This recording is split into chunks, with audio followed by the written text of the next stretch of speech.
Okay, I guess this is our last class this semester, officially. I come later, but still find some of you are not here. So I guess there's no break again like last time. We just go straight through.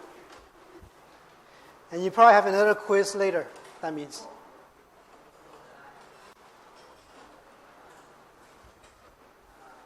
Okay, so let's continue on graph theory. We're skipping section 2 because it's mostly proofs. So I'll go to other parts instead. So I'll start out with isomorphism and planarity. So there's a little bit of theoretical background here, like I mentioned last time. And then we'll go into some fun and games a bit later. So let's talk about the concept of isomorphism. So if you look at these three graphs, A, B, and C, so you'll be seeing things like this. For example, in your final exam, you have graphs A, B, C, whatever, and you have to answer questions. So in this case, we want to know these three graphs, are they equivalent? Are they the same? Or is there something different about them? Or any of these? So in particular, one of these three graphs is a little bit different than the other two. So can you tell which is which? So what it means is, doesn't matter how you label it. Here we have the nodes 1, 2, 3, 4, 5, 6. Here we say A, B, C, D, E, F. This is then we said U, V, W, X, Y, Z. So it doesn't matter what the nodes names are, or even for that matter, if there's any edge value to it. Right now, I only show you connection. I didn't show you how strong a connection it is. So isomorphism means, well, if you look at it, the graphs might look different. Because look at it as an overview, for example, the topology, looking at it, you might think it's different. So can you rearrange any of these to make it look the same? So you can see, for example, graph A and C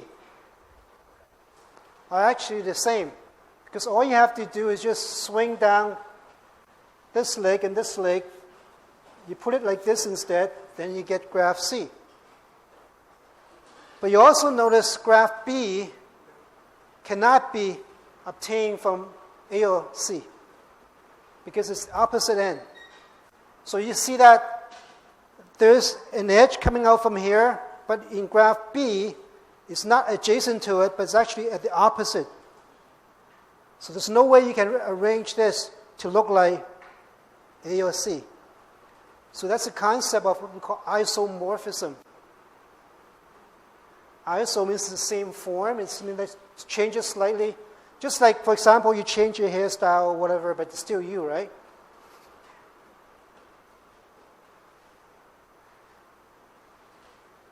So definition-wise, you can say two graphs are what we call isomorphic, similar or can be transformed into one another if one can be withdrawn or transformed to look like the other graph.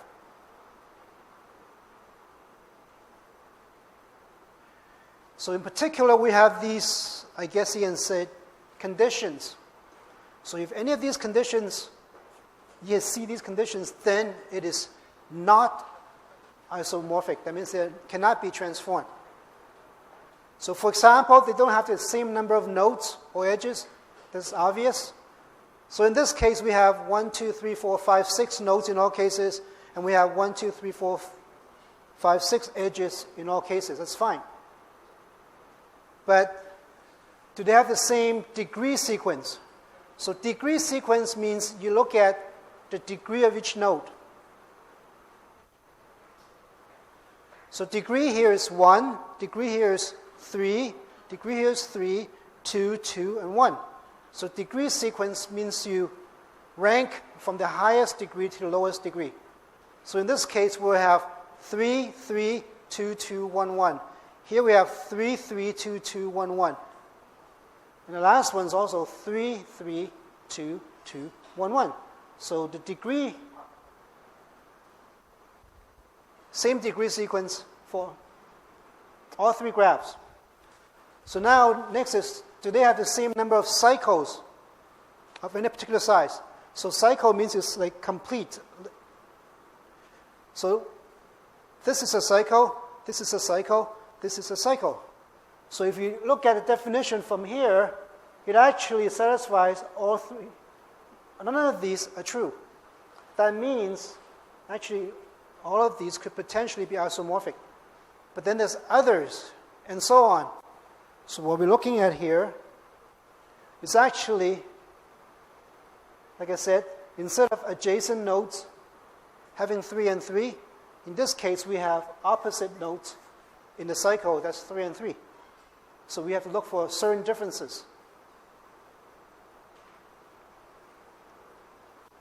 Okay, the and so on means there are actually other things you need to look at. So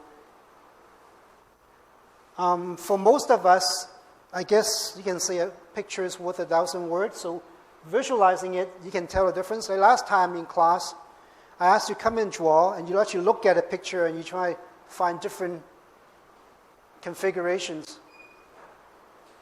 So visualization is very important. So you can, if you do that, that's fine. Now let's go into a bit more detail. Can you explain to me why these two graphs are not isomorphic? So I explained to you here, it's because in this case, it's opposite nodes. It's not adjacent nodes that have another branch or the degrees. What about in this case?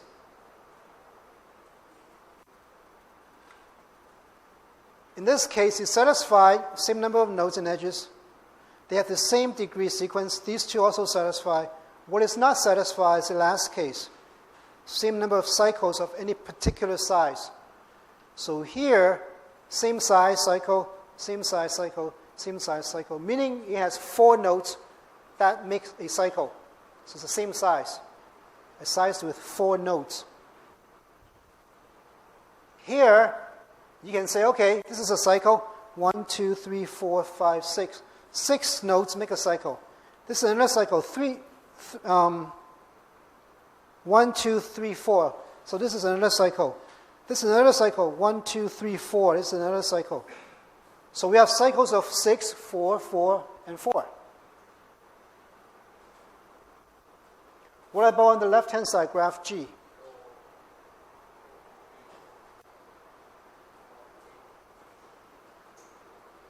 Actually, sorry, I forgot to mention. In addition to the 6, 4, 4, 4, we also have 3 and 3. So cycle size of, we have, let's just write these down. So this is graph H. We have 6. Then we have how many 4s? 1, 2, 3.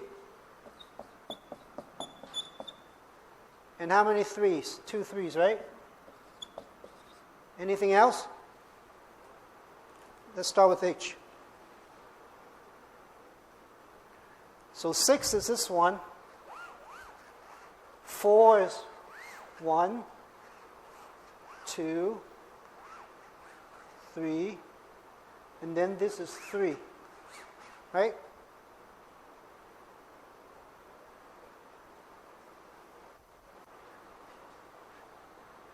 So this is a degree sequence.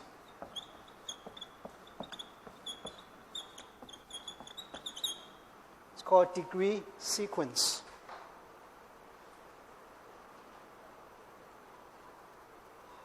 So what about for G?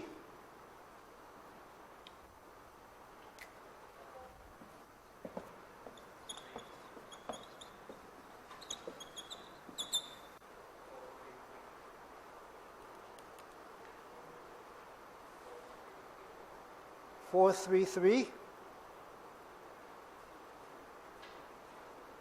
you want to redraw this first? Maybe confusing for someone trying to find cycles here. How about we open it up? We flip this node down here and flip this node up. Okay, we'll take the two nodes. To make it look more like this, we take this node and flip it this side, take this node and flip it up. Then what do we get?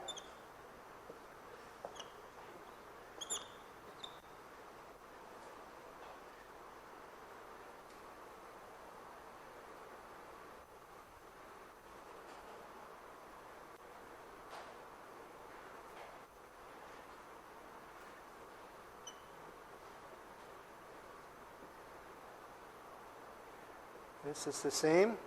The difference is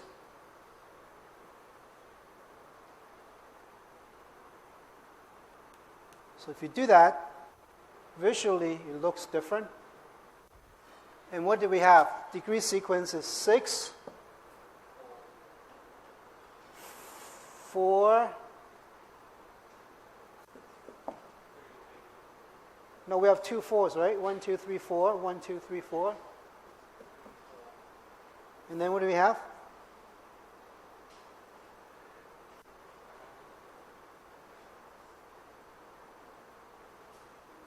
One 4, 2 4, 3 4, 4 4.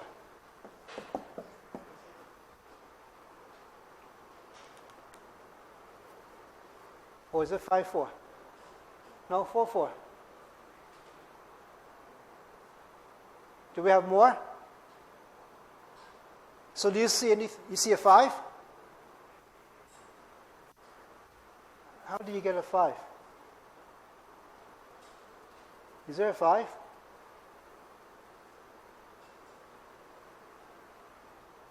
I don't see how you get a 5.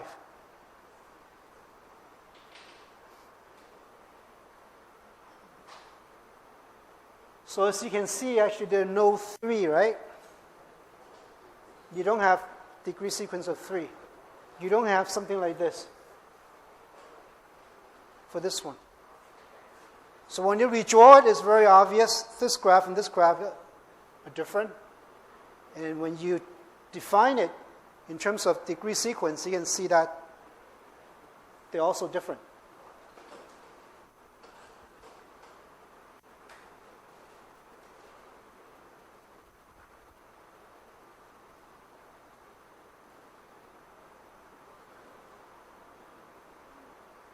Okay?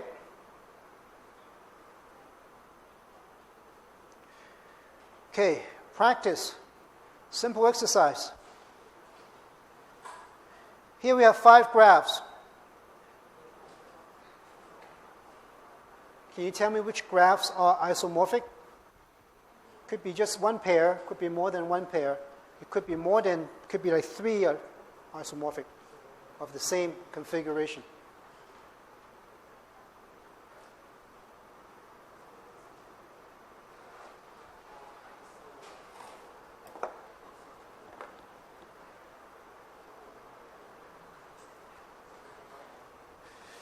So here we said isomorphic pairs, so just 2 at a time, but like I said, but it's possible 3 graphs are isomorphic. But in this case, I asked you specifically for pairs. That means 2 graphs that are isomorphic.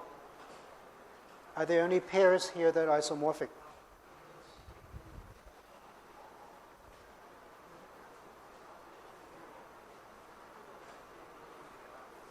Well, the answer is yes, there's at least one pair. So, what is it?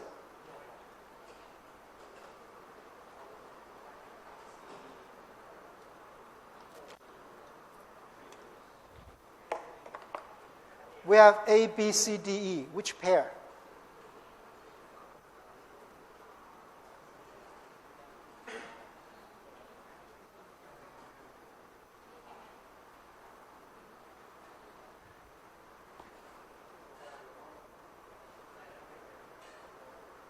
I hear A and what? A and D. I hear A and D. Someone say A and C?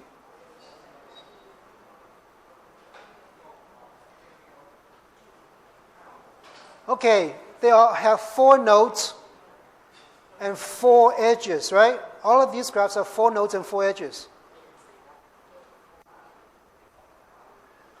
but the degree sequence not the same.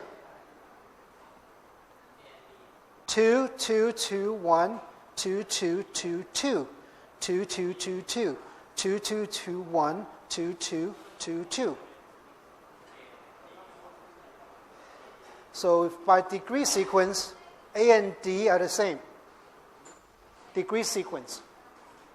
Does it have the same cycle? He has 1, 2, 3. Cycle 1, 2, 3. Cycle 1, 2, 3. So it looks like A and D have the same number of node and edges, same degree sequence, and same cycle size. What may look different is that the triangle looks different. But does it matter? No, because you can stretch it out or like pull it in. We can flip things. This distance, the distance here has no meaning currently. It may later on, but right now, when we have an edge, one edge, this edge and this edge is actually the same. Just because we draw this is longer than this on this graph, currently means the same, no difference. But like I said, edge could have different values. And what that means is in practice, it could make a difference. But as far as the configuration, topology is concerned, A and D is isomorphic. Do we have another pair? B and E. Really? Actually, I made a mistake. Did I? No, I didn't. Okay, degree. I did make a mistake in degree. Degree sequence is actually 3, 3, 2, 2, right? Not 2, 2, 2, 2. 3, 3, 2, 2. And here is 3, 3, 2, 2.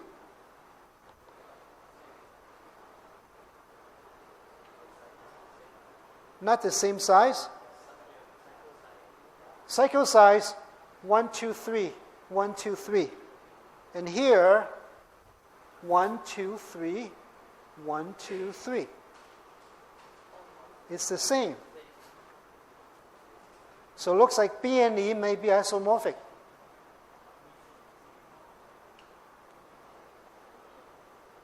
Again, don't look at the distance of the. So if you stretch out E,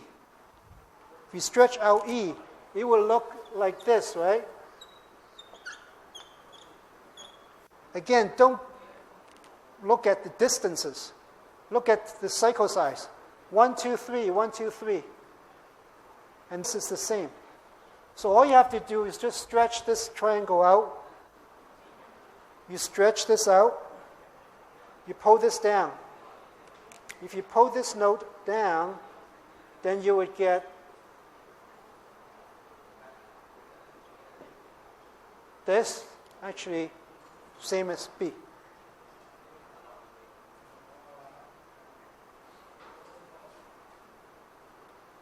Okay, so AD and BE are both isomorphic pairs.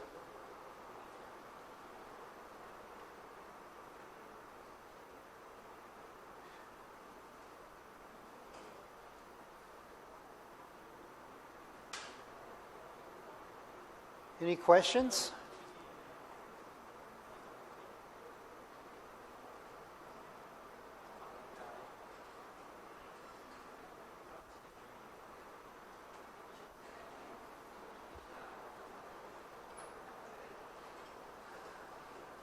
Yes.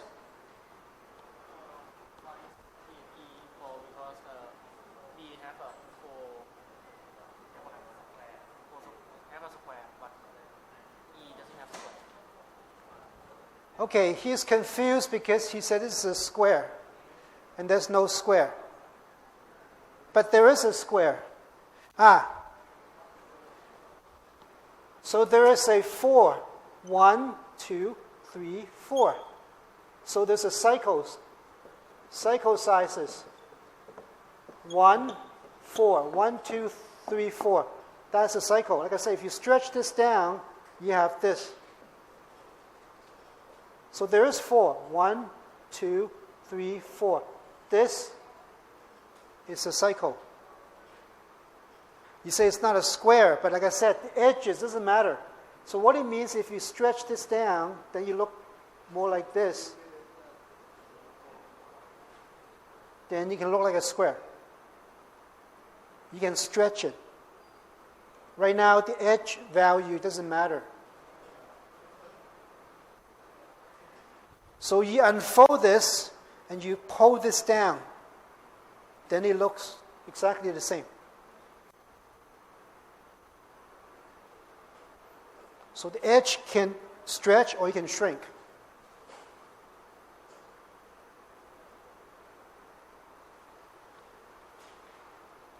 Or if you want to go the other way, if you start out with this, let's say you start out with this.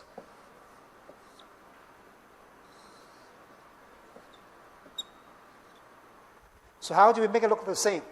We will shrink this one. We would take this node and move it to here. So then we will have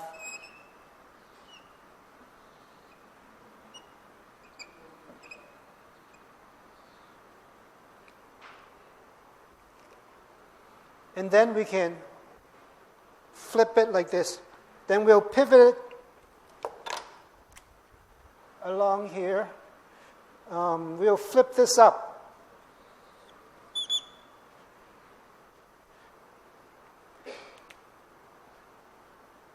And then we have to change the size too.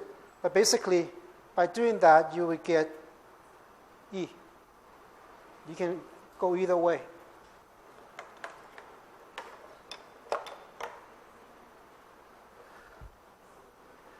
So we have cycle size 4, and then we have 2 cycle size 3. 1, 2.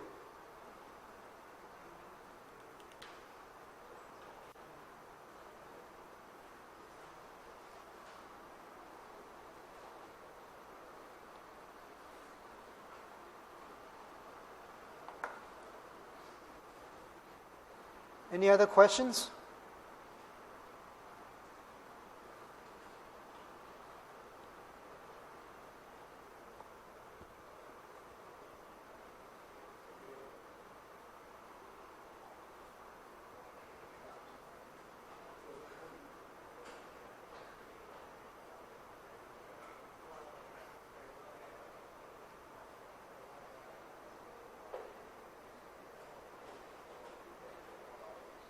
Actually, I didn't draw it quite right. When you unflip that, maybe that's why it's confusing some of you. When you unflip this, you don't have this, you have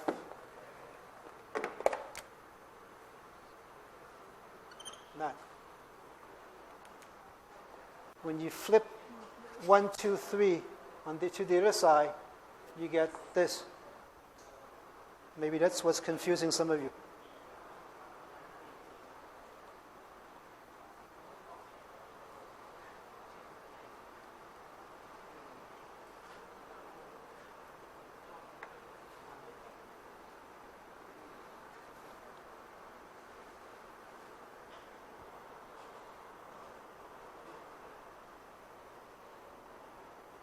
Any other questions?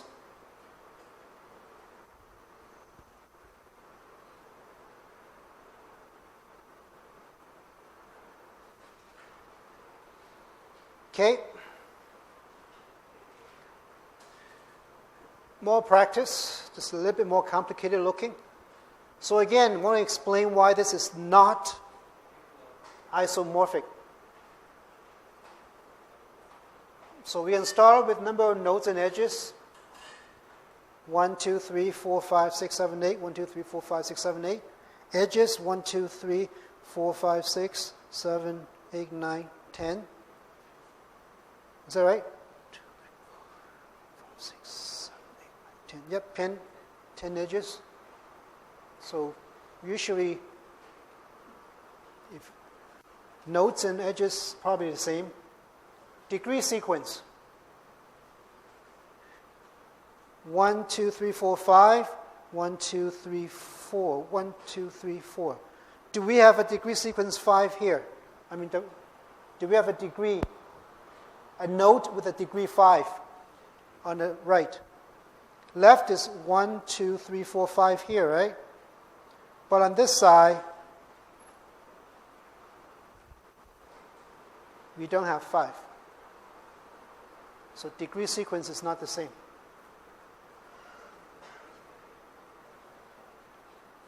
We only have 4, 4, and then 3, 3, 3, and then 2, 2, and 1, 1.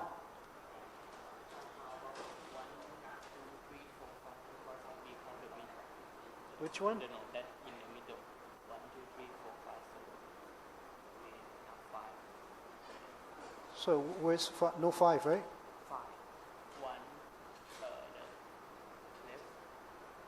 Yeah, 2, right. 1, 2, 3, 4. Where's 5? 1, 2, 3, 4, 5. Because I count the middle node between the bottom. Can I count it? It's not connected to this. Nodes, the edge is connected to this node, only 4. I don't see 5. This particular node. How many edges coming from a node? That's a degree. So this one has 5. 1, 2, 3, 4, 5. Degree sequence starts with 5. But here, the maximum degree is only 4. 4, 4, 3, 3, 2, 2, 1, 1.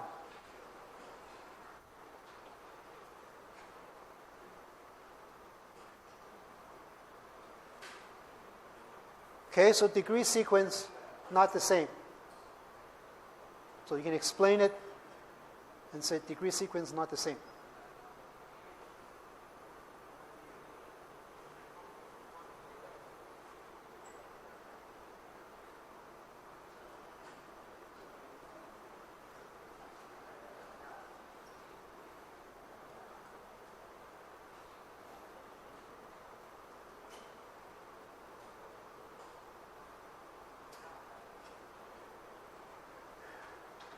Okay, now's your chance. Come on up.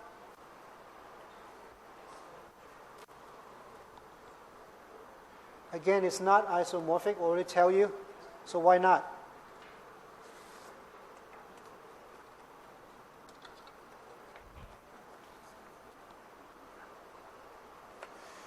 Simple.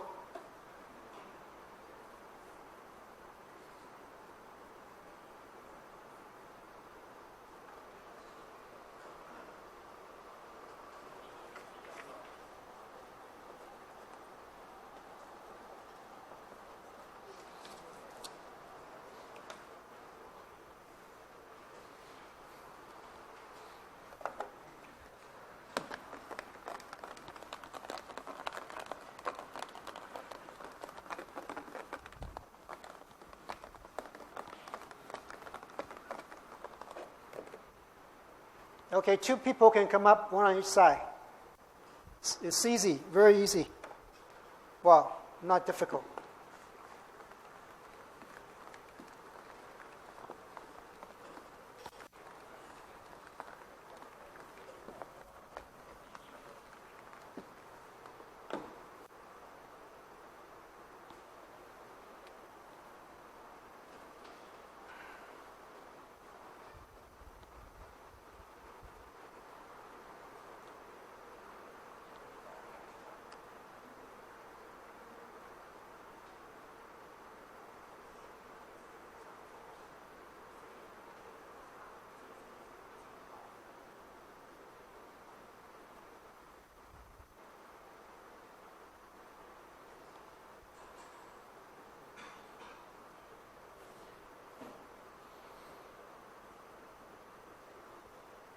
It's quite obvious it's not isomorphic.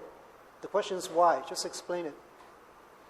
So number of nodes and edges, probably the same. So just go through each criteria. Then check the degree sequence. And finally check the cycle sizes.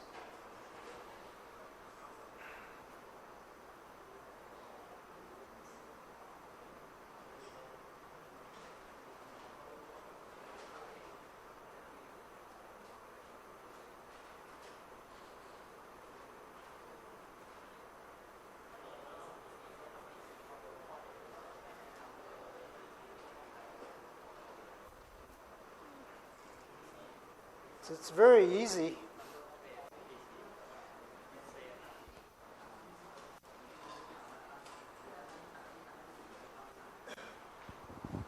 Pick a marker.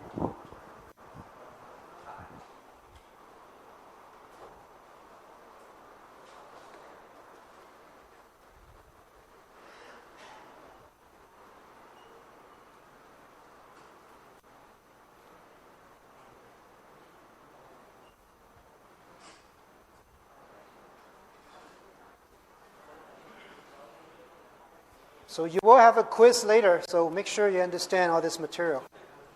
It's not difficult.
Okay, thank you.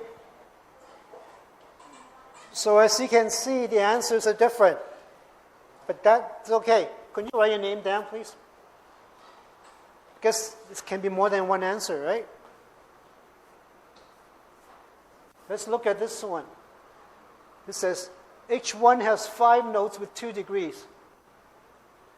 1, 2, 3, 4, 5 nodes with degree 2.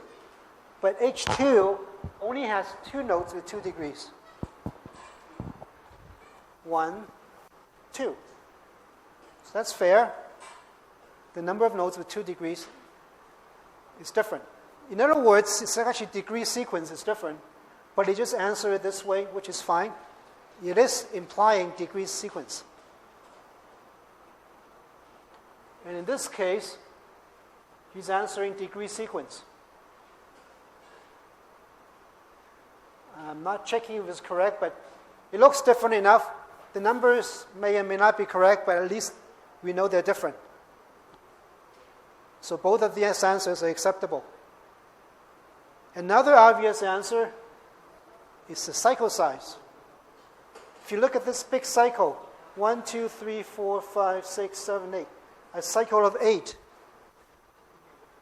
But here, we definitely don't have a cycle of 8. So actually, there's more than one correct answer. But it's obvious these two are not the same. It's not isomorphic.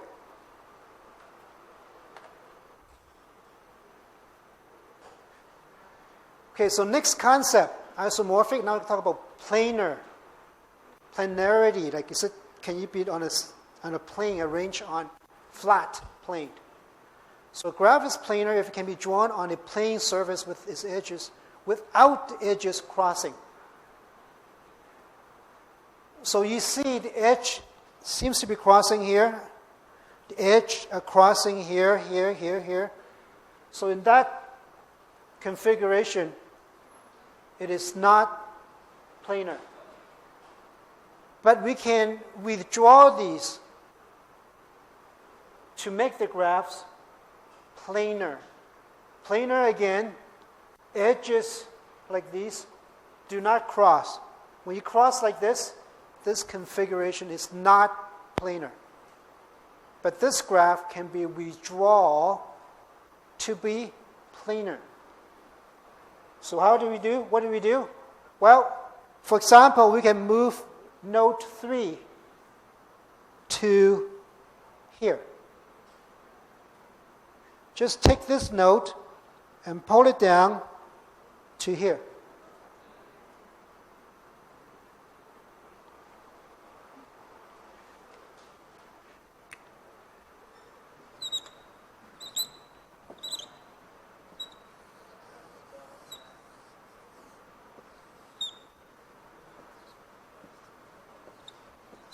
So all you have to do, one example, again, more than one answer. Take this node and put it here. So what you'll get is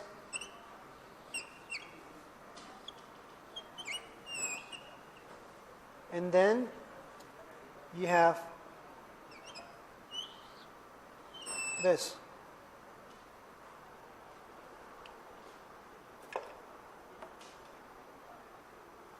Hold this down here. Then you'll get something like that.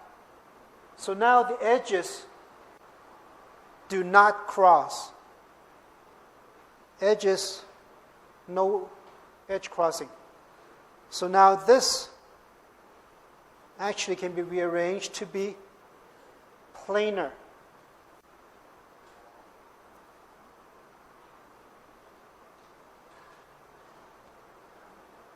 What about on the right? The right is easy enough. All you have to do is just pull this node, for example, and the edges to the other side. Then it's obvious it's planar. Okay, just pull node Y to the other side. Then it's planar for sure. Okay, so both of these examples are indeed planar graphs. And they're planar because the edges do not cross. This configuration is not, but that configuration is. So again, we arrange this, we draw this to be like that.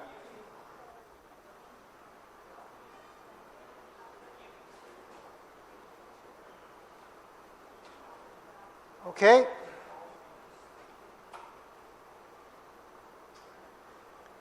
So if you look at this, now these graphs are not planar.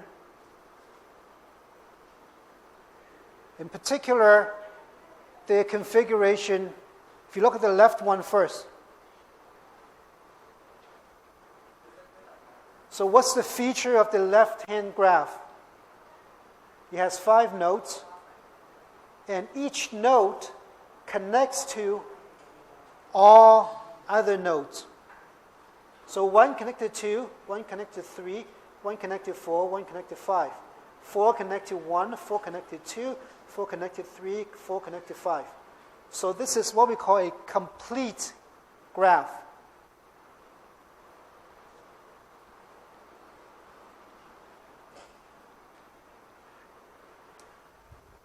So we call that a complete graph.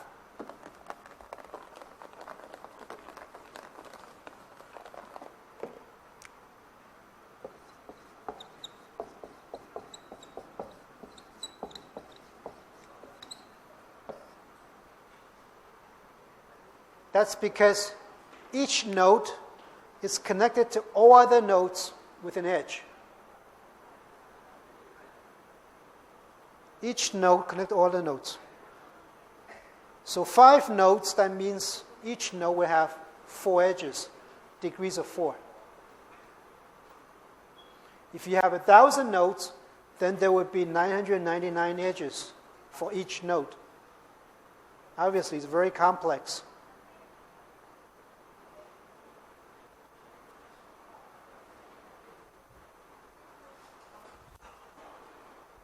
So if you can try to visualize this, there's no way you can rearrange this so the lines do not cross. in 2 dimension. In n dimension of 5, no problem. But planar means it's in 2 dimension. So this is not planar. And on the right-hand side, it's another card. We denote complete graphs using K. So K means complete graph. K5 means there are 5 nodes. 1, 2, 3, 4, 5 nodes. And each node have 4 edges. On the right, it's what we call a bipartite graph.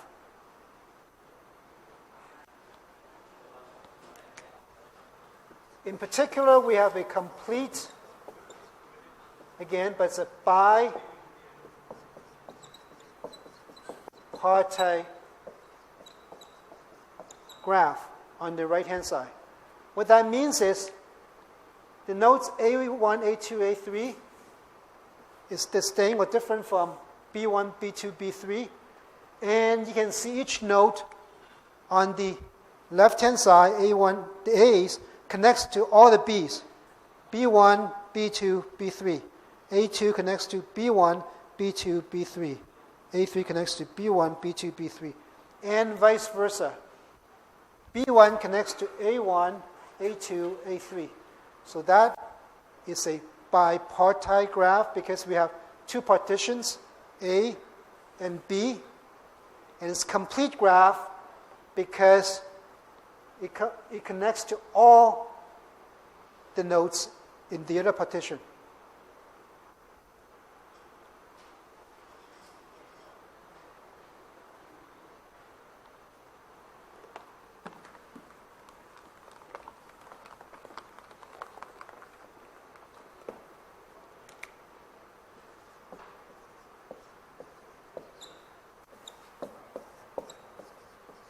Bipartite because these nodes are separate.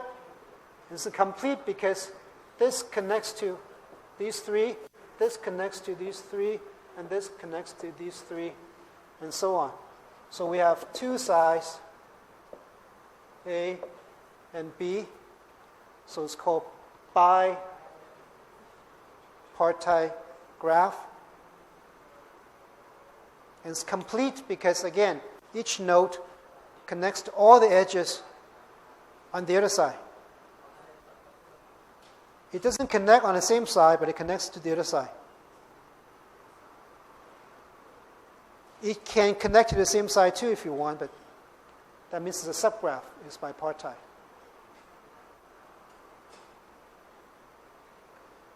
So again, this is K33. So this configuration,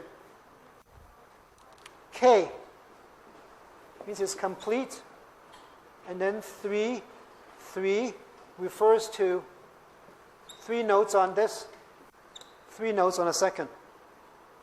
K33.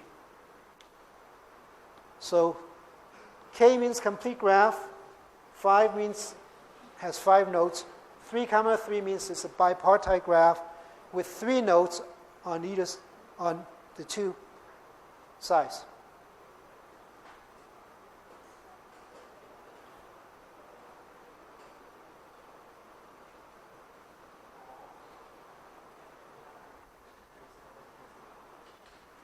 So you have to listen to this because it's not in your notes, unless you have the textbook or something you study from. If you only study from your notes, then you have to listen and try to understand. Any questions? So this shows you complete graph, and we talked about bipartite graphs.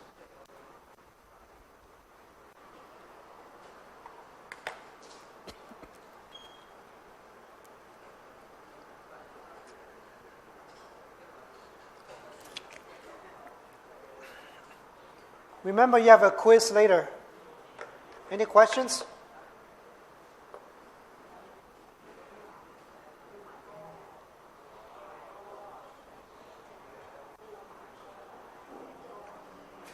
The reason I'm showing these 2 complete graphs is because these two configurations are actually special.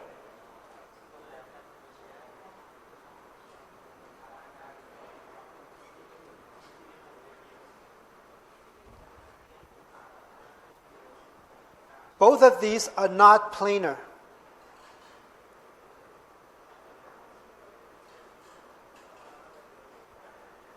So what that means is, given any graph, if you can look for a component of K5 or K33 is part of that graph, then that means it's not planar.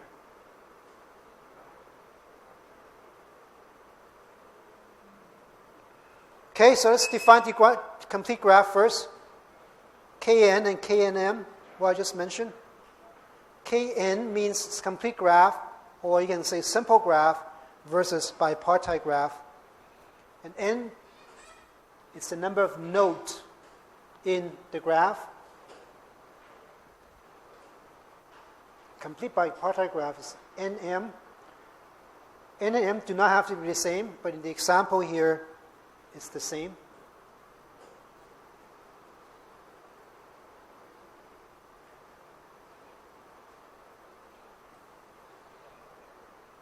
Okay, so again, complete bipartite graph means this. If we put an edge,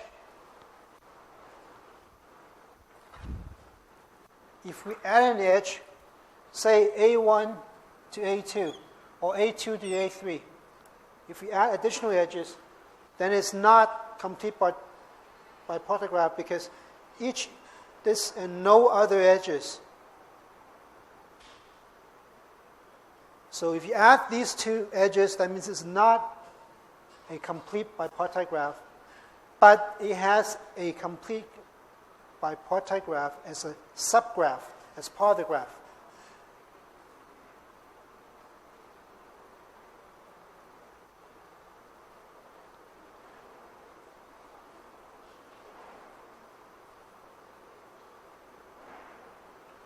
Okay, so like I mentioned, those two configurations are special in the sense that this is the fellow who first realized this, named after, I guess, Kuratowski, probably Polish, or somewhere in Europe. So he said the only non-planar graphs, non-planar, are those with K5 or K33 embedded within. So if we draw this graph like this with two additional edges, that's a graph. You can see that K33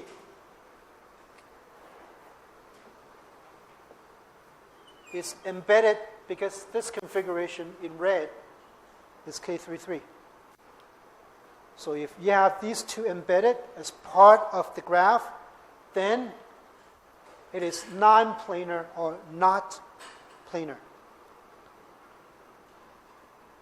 So these two graphs are not planar. K5, K33. Significance is if you have these two as part of your graph, then you know for sure this graph is not planar. So let's go through an example. Using what you just learned, check which graph has K5 or K33 here.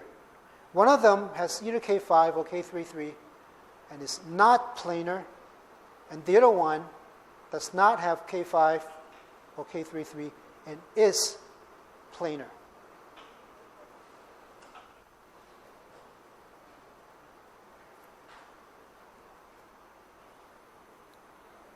So which one is which?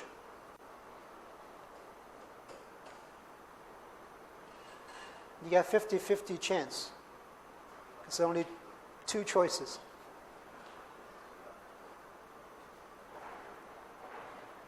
So you look for the pattern.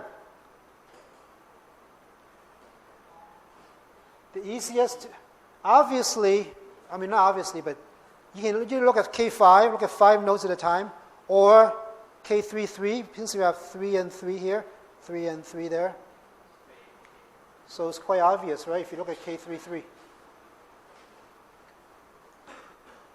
So if you look at K33, ABC versus DEF, C connects to all DEF, B connects to DEF, A connects to DEF, and F connects to ABC, E connects to ABC, D connects to ABC. So this is obviously has an embedded K33, this one here. So G2 is non-planar. It's not planar.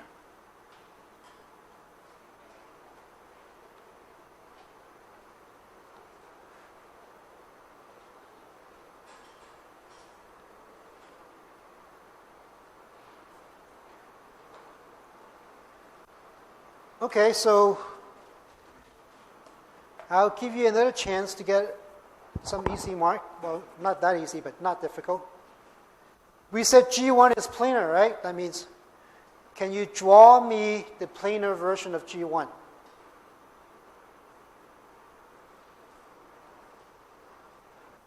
Rearrange this, stretch it, whatever. Draw the planar version of G1. So like this. I changed it, so this is planar.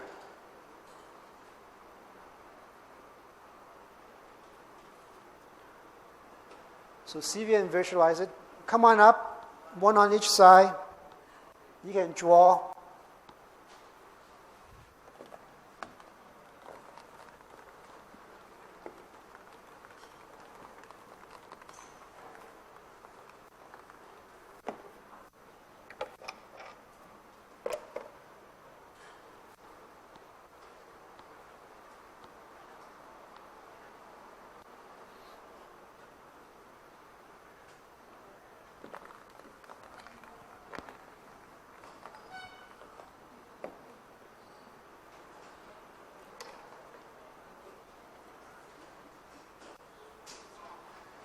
Okay, pick your side.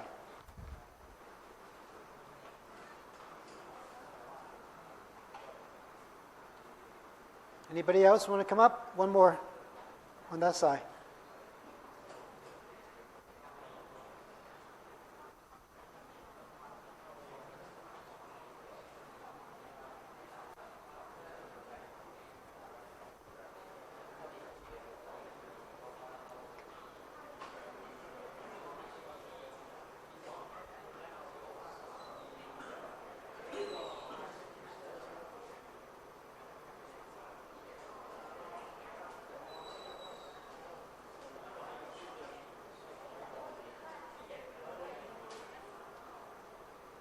No, you have too many notes.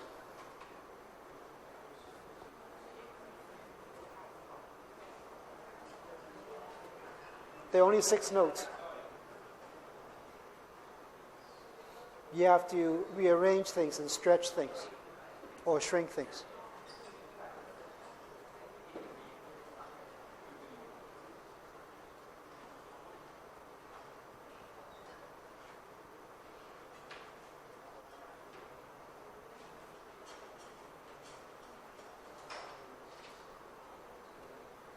It's interesting. The one on the right, she's looking at her mobile phone. There's a solution somewhere. Oh, you drew it by hand. Good, very good. Ah, good. She has a note. Is that note 7, not the one that blows up?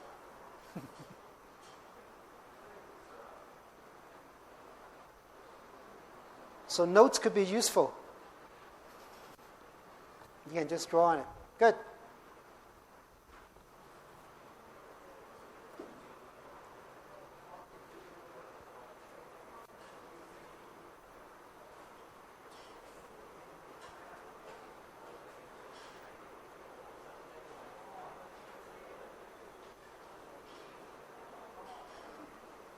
Can you label the notes? A, B, C, D, E?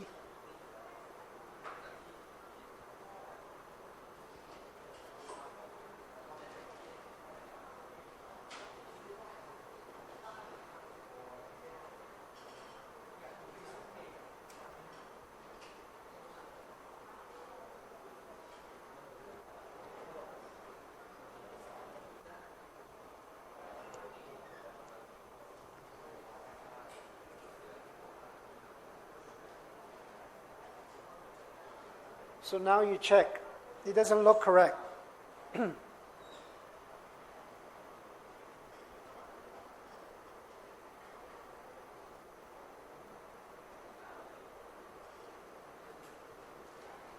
Just count a degree for each note. Make sure you count a degree for each note. It's the same.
You check your degrees for each note. Write down a degree for each note. Make sure it's the same. Then you have to check the number of cycles too, but it's easy to visualize if you actually show me how you do it rather than just the final topology or configuration.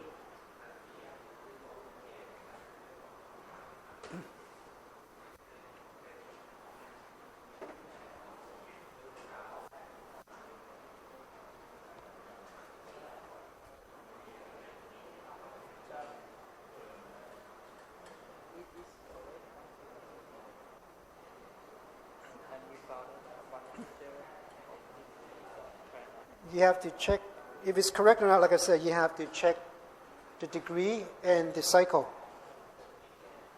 sizes. But if you show me how you get that, then I can tell you if it's correct. Because when I do this, for example, I'll look at it and say, which notes would I shift?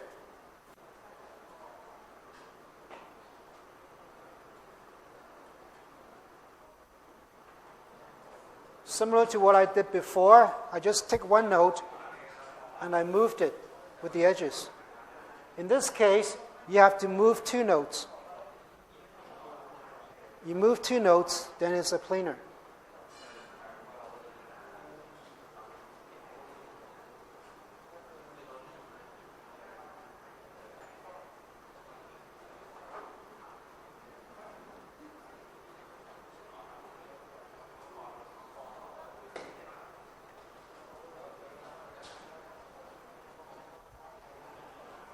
Another way to do it, maybe it's easier for you.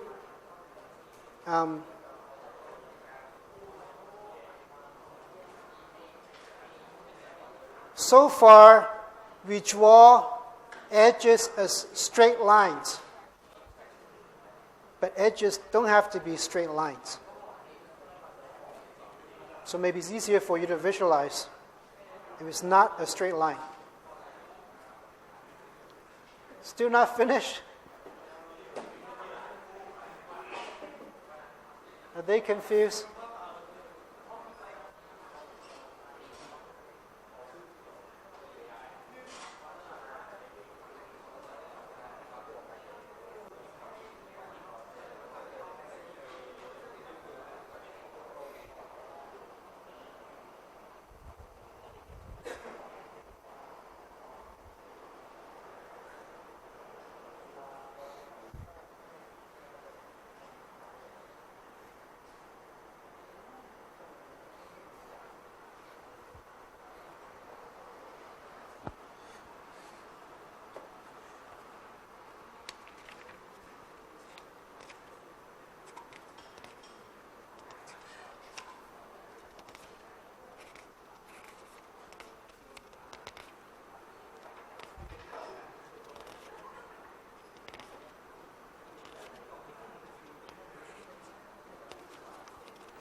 Okay, they're still working on it, so what that means is this is your quiz. All of you.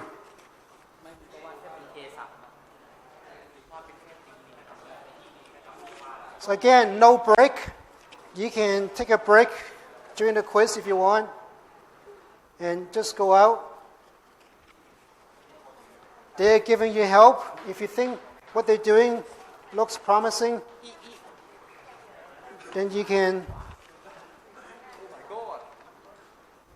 just follow them. But so it's a quiz, but I'm giving you help in case they're helpful to you.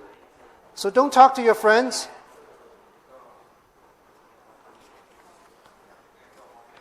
Because it is supposed to be a quiz.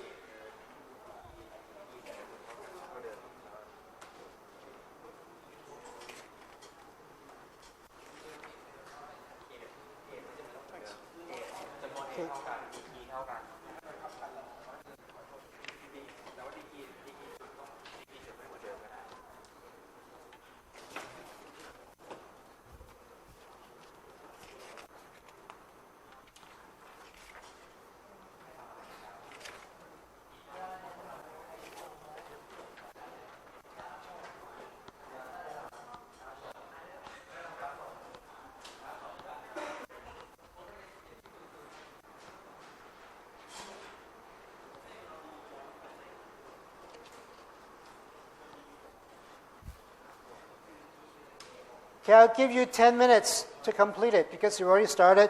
You have an idea what some people are doing. I give you some hints what to do. So 10 minutes, I'll collect the quiz.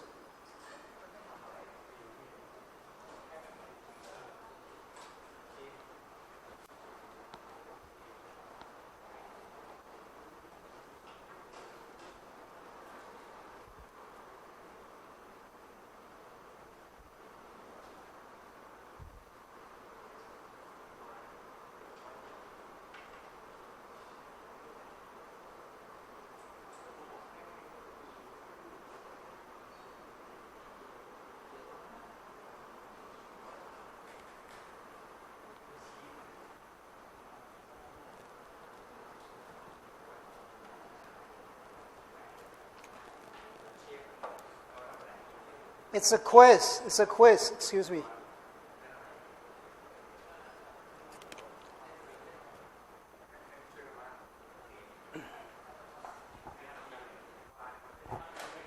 No talking, please. It's supposed to be a quiz.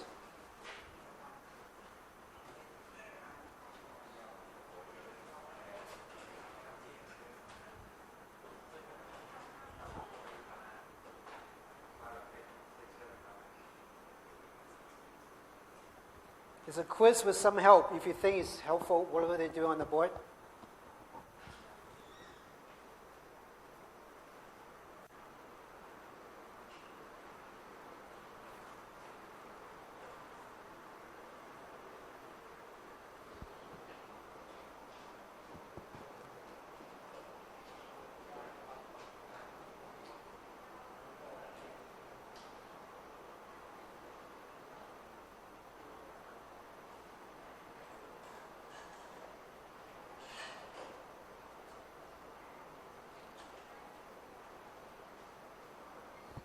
After the quiz, I'll show you the easy way. After the quiz. Let's see what you can do.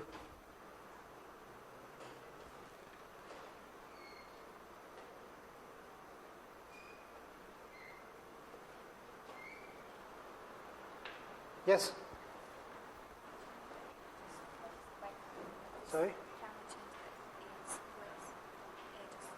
Yes, you can change the length of the edge, of course. No problem.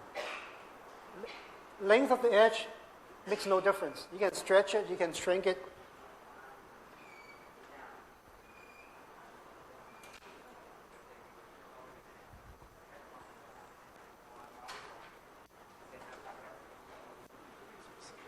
Sorry? What are we doing specifically? I want you to draw a planar graph for G1. Draw a planar graph for G1. G1. G1. Because G2 is not planar, non-planar. You just came back to the quiz.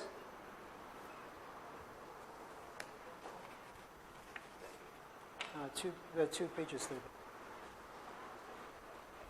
Sorry? Can I change the FA to FB? As long as it's the same configuration, you can do whatever you want. You can stretch, you can pull, you can shrink. You want to connect B with F? No. No, that's not the same then, because you have to label it the same.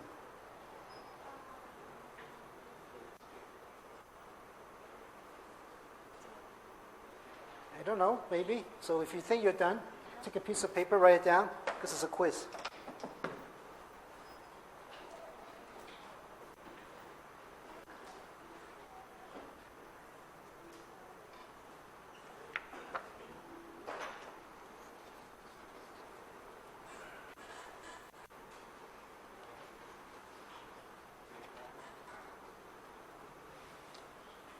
Anybody else came in late?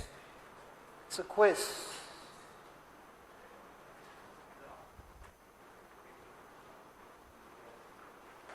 You have 5 minutes left.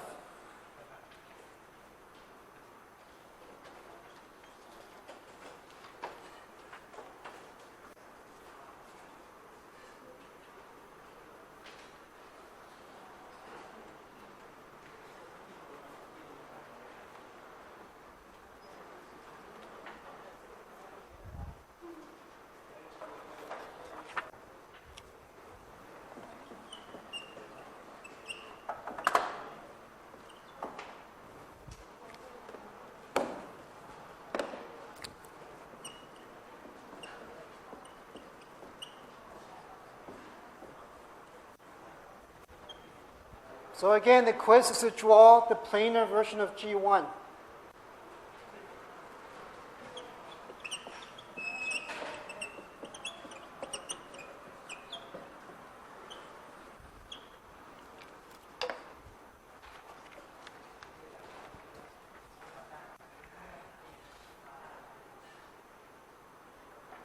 Okay, I'll give you a bit more time. I'll give you 10 minutes from now instead. Since some of you came in late or still more challenging than some of you thought, it's actually very easy. I'll show you.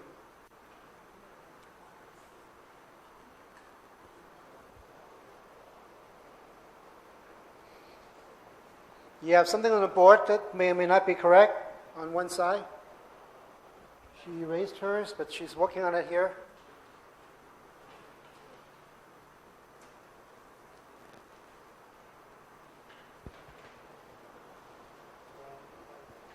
Make sure you label the nodes. You check the degrees the same. You check that the number of cycle sizes are the same. Basically, should be the same. Otherwise, it's not isomorphic, right? Basically, what you're doing, you're finding an isomorphic graph with this. That is in a planar configuration.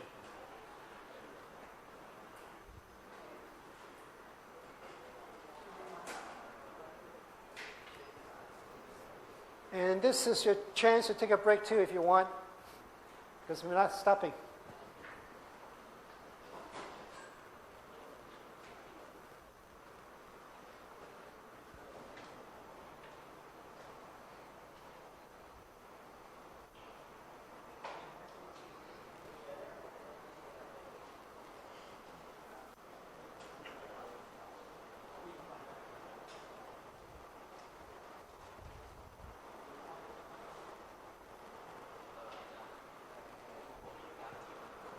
Only G1, because G2 is not planar. I mean, you cannot draw a planar graph or a non-planar graph.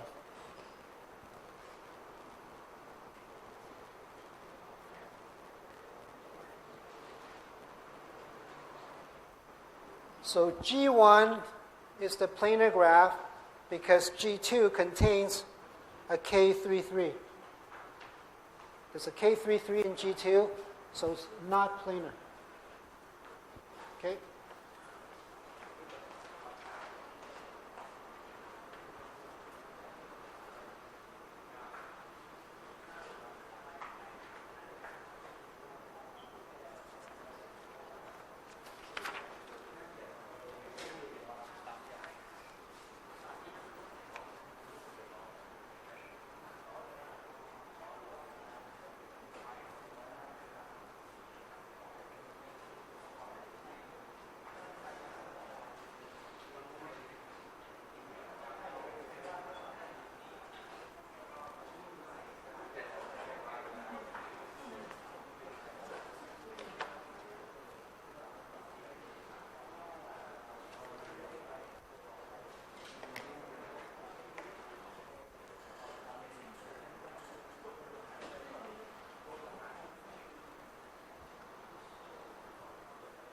Okay.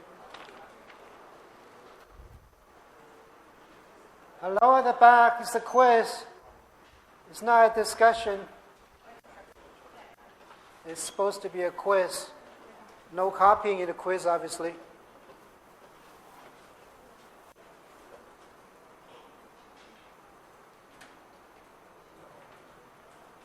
Finish?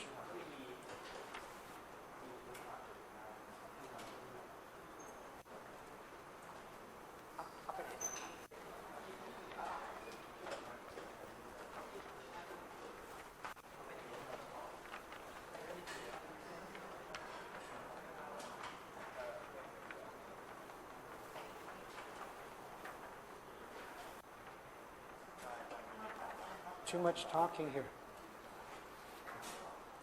Are you done?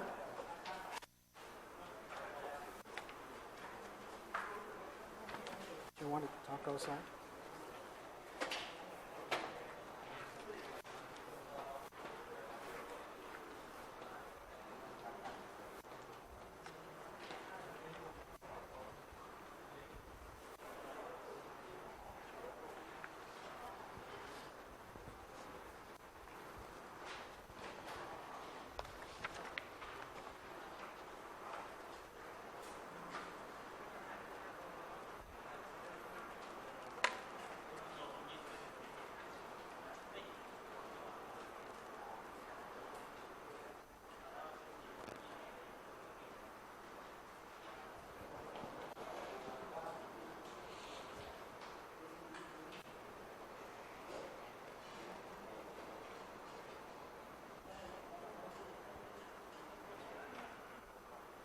You get 3 more minutes, I give you. Then I'll collect.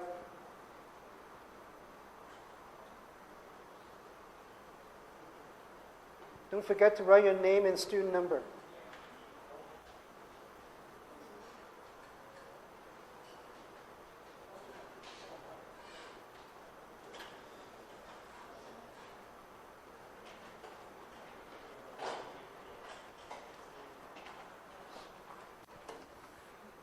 Done?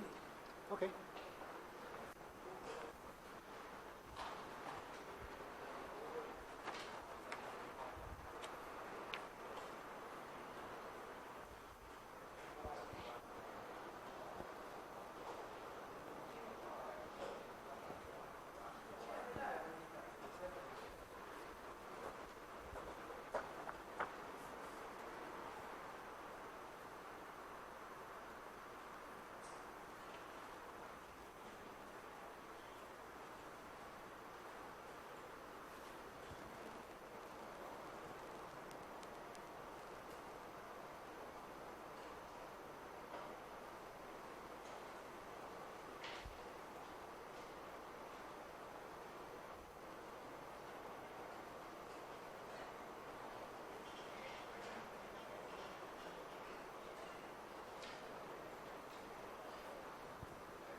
What's your name? Someone. What's your name?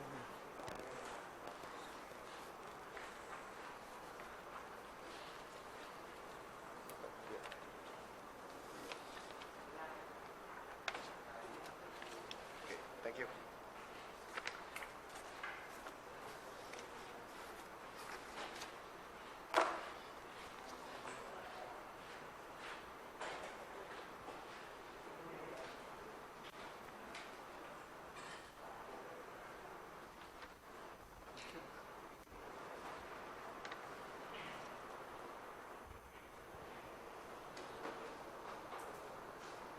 One minute.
Okay, time's up.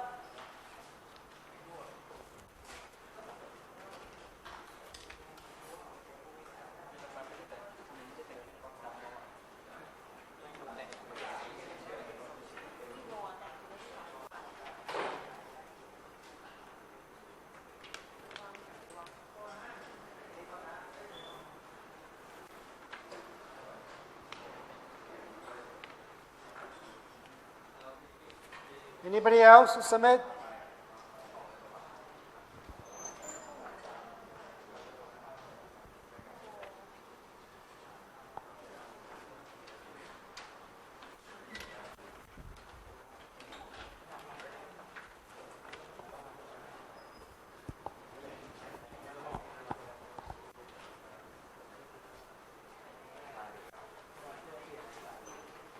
Anyone else? You like to fold your paper. Okay. No more? Everyone's here? Okay.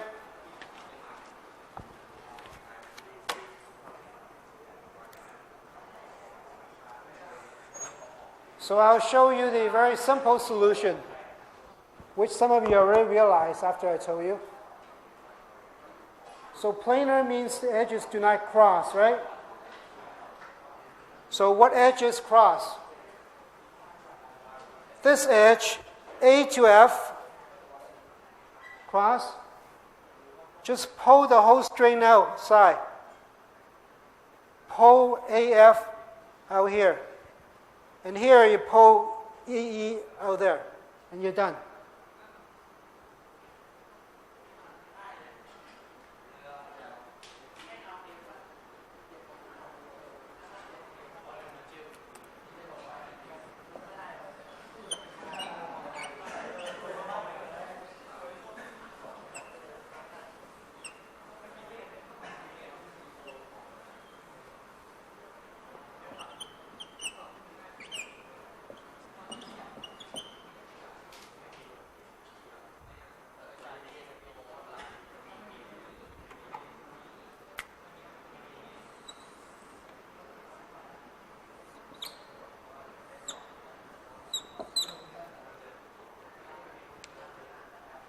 Actually, it's a third one, I guess. No, there's no cross here. That's why.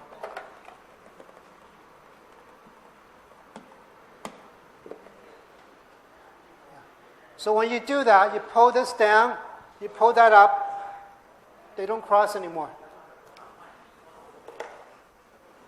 I mentioned that in English, but some of you might not have caught what I said.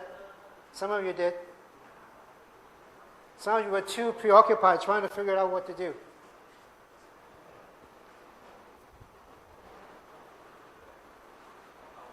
Of course, there's more than one answer, like I said. You don't have to do it this way. The other way, what I showed you before is you would move the notes D and C.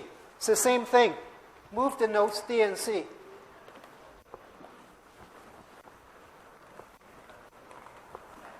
If you want to keep with your straight edges,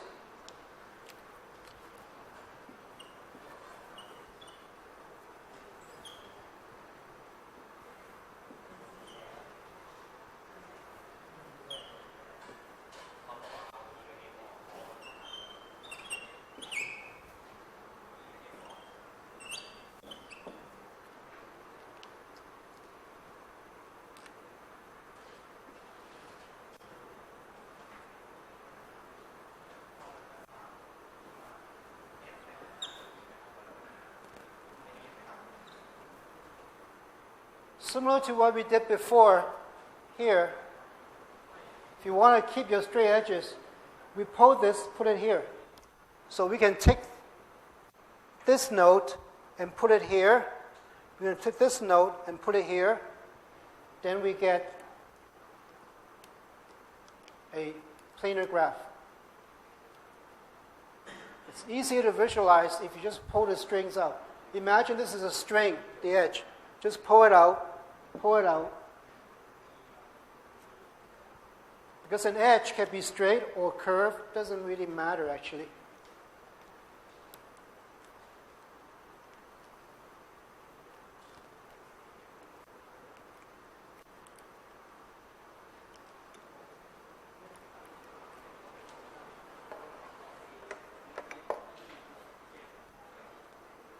Someone just missed the solution. I offer two solutions, simple. One, treat this as strings, hold the red ones out, because they can be curved. The other one is to shift the notes, put it here, put it there, then it still stays straight.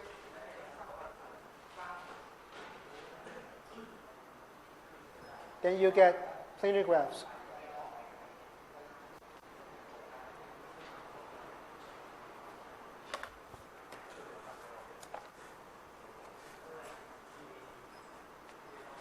So another one is the first person who submitted.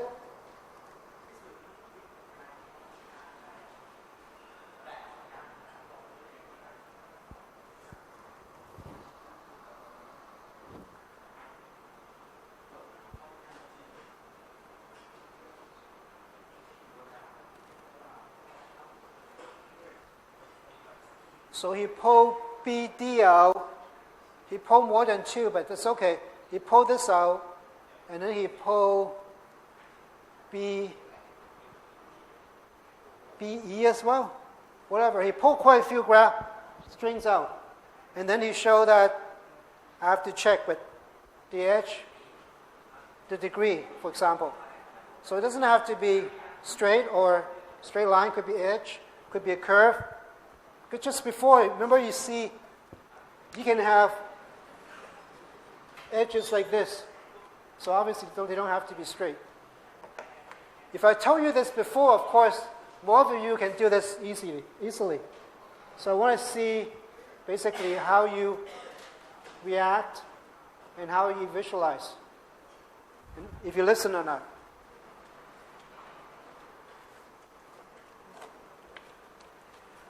So now this should be easy for you in the exam, right? If I give you a question like this in the exam, you finish it in like 30 seconds.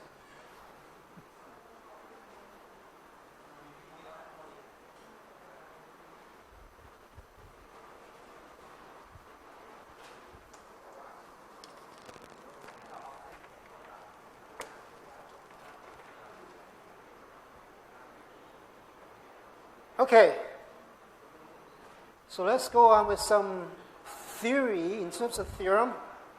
Euler's theorem. Euler's quite famous, actually. It's got many theorems. This is one of them. His formula for planar graphs. So what he's done is he defined another feature of a planar graph. He called it a face. So when you draw something like this, now it's a planar graph. Then we just remove this edge.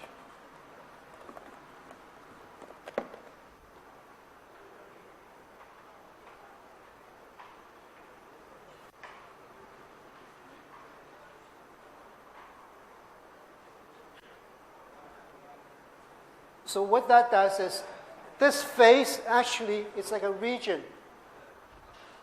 So region, face, face, face. How many of these faces are there? So the theorem says that for planar graph with V vertices, E edges, and then F faces is governed by this simple relationship. Vertices plus number of faces equals to number of edges plus 2. So let's see. So in this case, let's look at the simple graph, for example. Vertices is 4, right? 1, 2, 3, 4. Edges, 1, 2, 3, 4, 5, 6. Faces. So V plus, maybe not. 1, 2, 3, 1, 2, 3. Oh, whoops.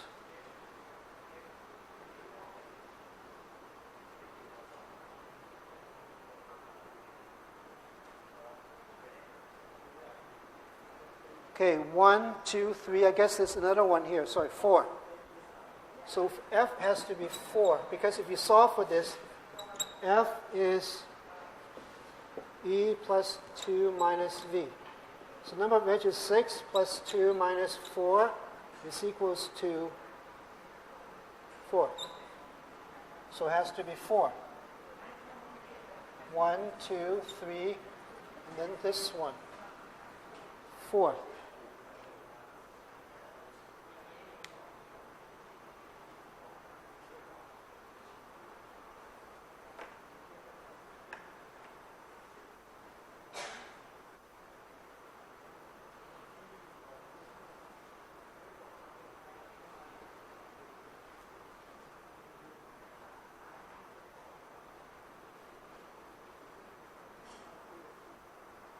Okay, so we define faces and we define a relationship between the edge, face, the nodes, the vertices, or it's a very simple arithmetic relationship.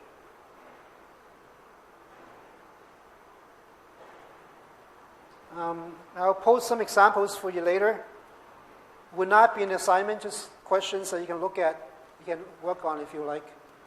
So that's for this section.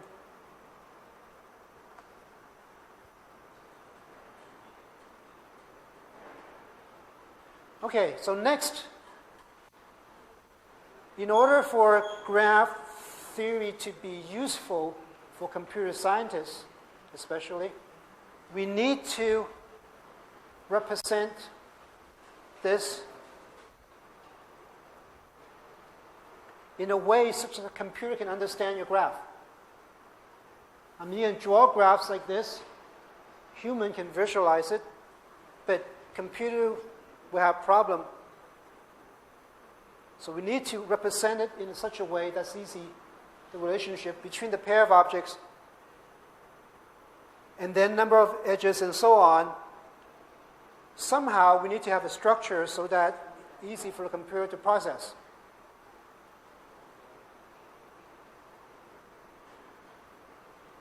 So one idea is what we call an adjacency matrix. We build a matrix. Computer is good at working with matrices, very quick. Faster than us, much faster. So we will convert our graphs into a matrix. So given any graph G with a set of vertices V1 to Vn, and then we have a set of edges E, E1 to whatever number of edges he has, the adjacency matrix is defined like this, where you have N is the vertices, and both the rows and columns consist of these nodes. So you have N rows and N columns. It's N by N matrix. Each entry ij, I row, j column represents the number of edges connecting Vi to Vj. So when you have two nodes, I and j, how many edges are there between them? That's the number you put as the entry in this adjacency matrix. So for example, for node BD, it has one edge. From B to D, or D to B has one edge. So the value is 1. So here's a simple example. We call it, there are 5 nodes, 1, 2, 3, 4, 5. So it's a 5 by 5 matrix. 1, there's 1, connect to 1. If there's an edge, goes from 1 to 1, like this, 4 to 4. So 4 and 4 is 1. But 1 and 1 is no edge, so it's 0. 1 to 2 is 1. 2 to 1 is also 1. And so on. And then you see here we have 2, 5, and 1. Between 5 and 1, there are 2 edges. So 1, 5, and 5, 1 are both 2. Okay, we count the number of edges between a pair of nodes. And that is your value in your adjacency matrix.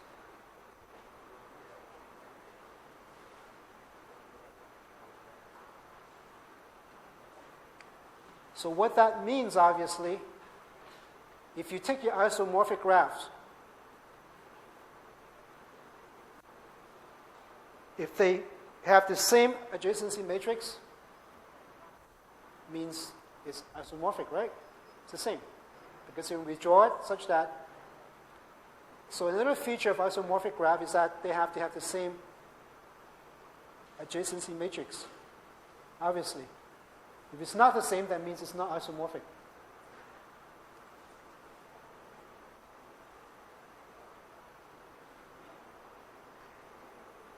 Okay, is this clear? Very simple to draw, right? I mean, from this, convert to adjacency matrix. This is something the computer can understand and work with very easily. And also mathematically, we can work with this more easily than a graph like this.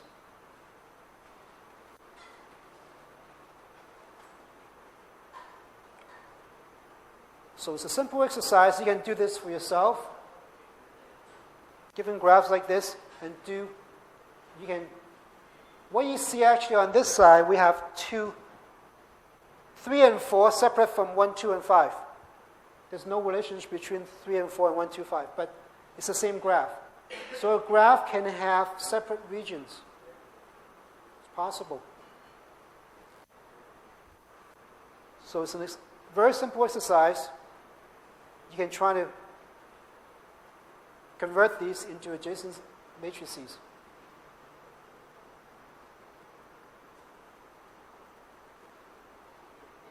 And then they ask you simple questions like this. So something like this is, I think, is very simple.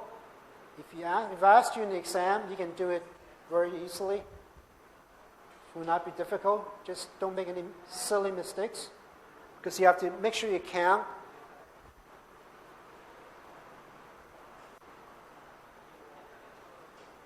Now, these are what we call undirected graphs, simple graphs. But as you know, we mentioned before, we can also have what we call directed graphs. Direction matters. So it's like a one-way street. You cannot go the other direction.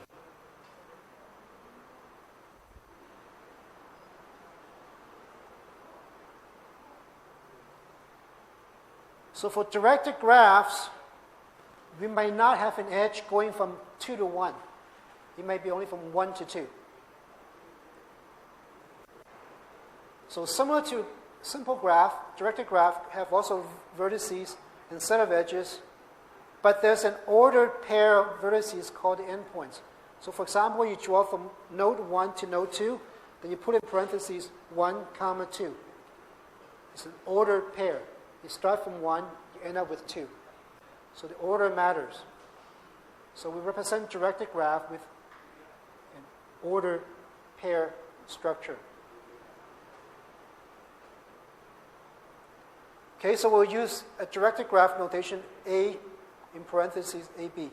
Rather than a list, for undirected graphs, we can use a list, because it doesn't matter if AB or BA is the same. But for directed graph, it matters. And when you define a walk in a directed graph, you have to define vertex, and then the edge, and then the next vertex to show you the direction of walk.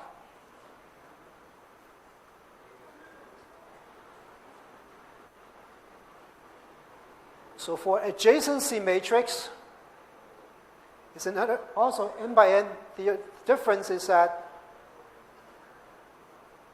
each value ij means you start with I and you go to j.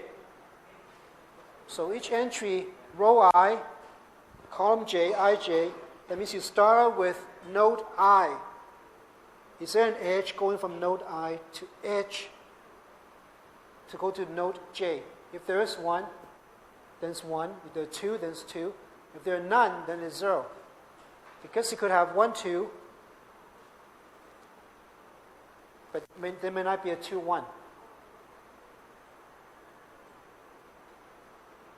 So here's an example for a game. I mentioned that we have some fun and game. So this is a game. Imagine a very simple game. 2 players. We have 10 stones, or if you like, just 10 coins, or 10 objects. So each player will take turns, can remove either 1 or 2 stones at a time. So whoever goes can pick 1 or 2 stones from the pile. And the winner is the one who can take, at the end, there's nothing left on the table. So if you take the last pieces, then you're the winner.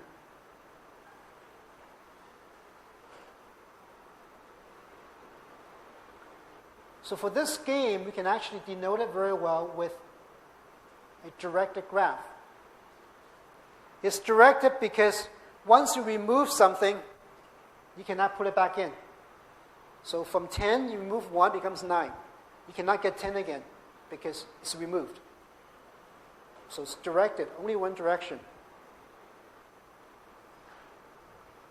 And you can see this is a very simple representation of the game because you start with 10 stones.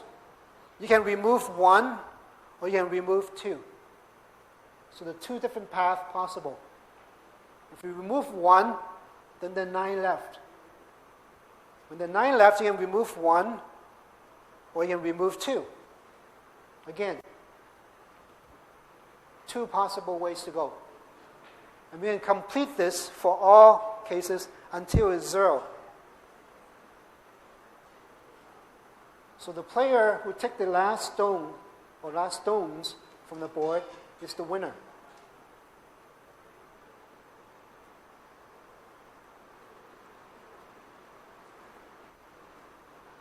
Okay, so we can use a directed graph to represent this as a simple game.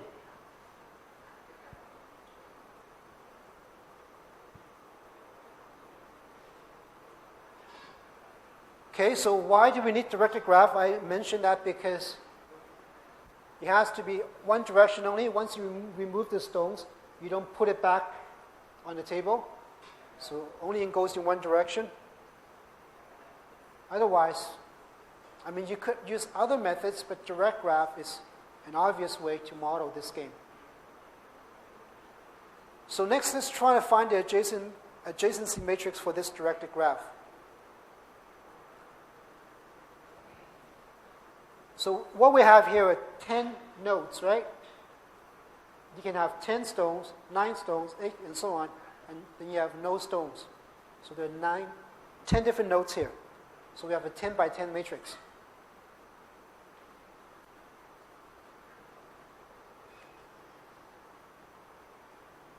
So there's an edge between 10 to 9, 10 to 8, but there's no edge from 9 to 10 or 8 to 10. So on the 10th row, there are only 2 values. 9th column and 8th column would be 1, and so on.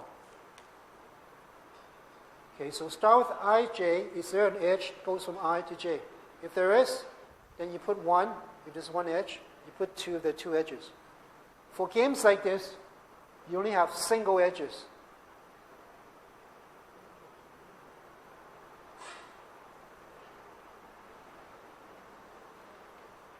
Okay, so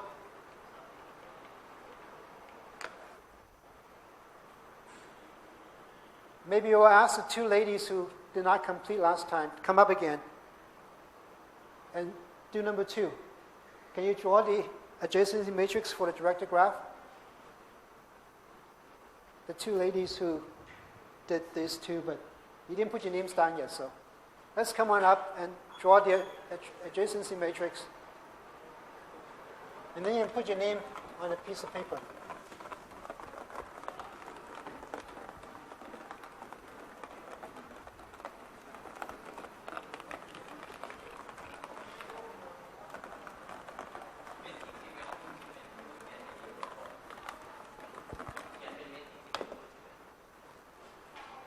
Come on up. Adjacency matrix for this.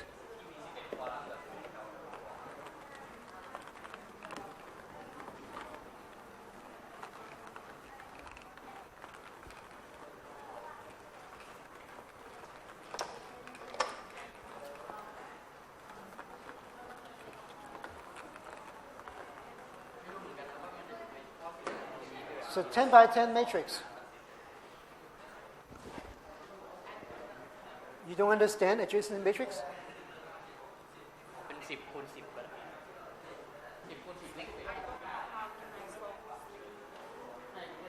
You do a 10 by 10 matrix. So from I row, say row 1. Row 1, is there 1 going to 1? Oh no, sorry. Actually, there are 11 nodes, not 10. 11 nodes. Start with a 0. It's 11 by 11. So start off. Let me start you off.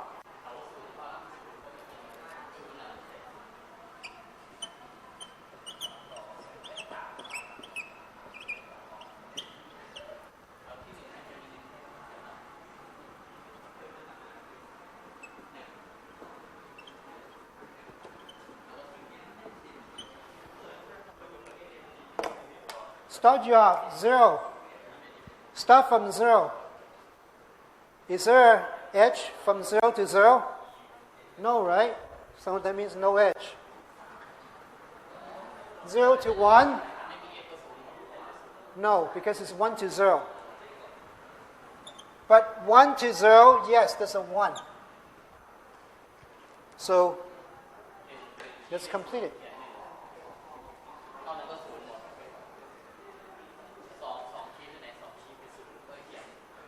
I think you can do it yourself now, right?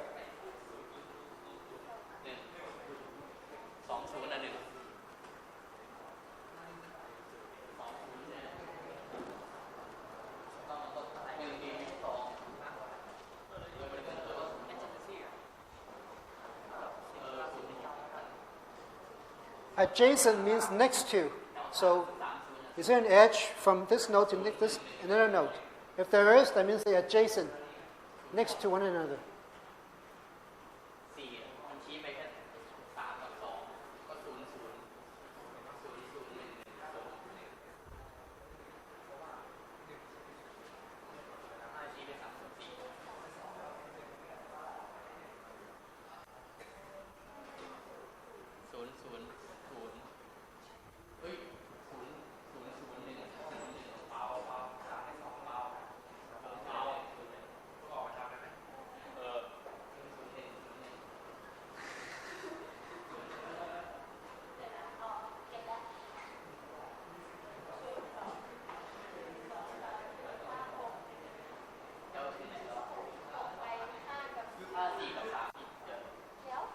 You're missing something. It's not quite right on this one. Something wrong with the one on the right-hand side. Keep going. Sorry? There's 2 H's. What do you mean?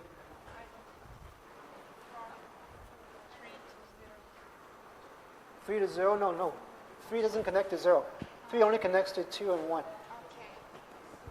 Immediate, not intermediate nodes. There's no only direct connection between two nodes.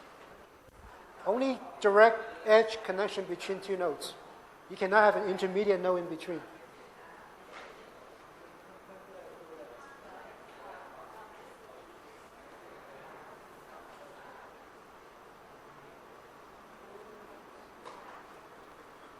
I mean, there's a pattern. You can see if it's correct. You can look at the pattern of the adjacency matrix.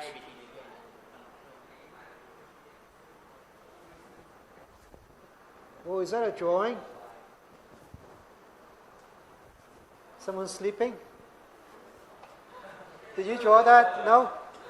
That's not you? Well, somebody is sleeping.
Looks correct. Can you put your name down? You're missing something. Look at the last line. How many edges from 10?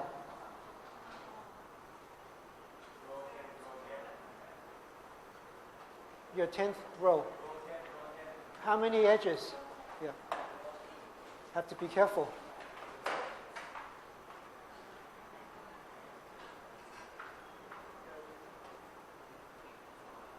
Okay, you can write your name down too. Thank you. All right.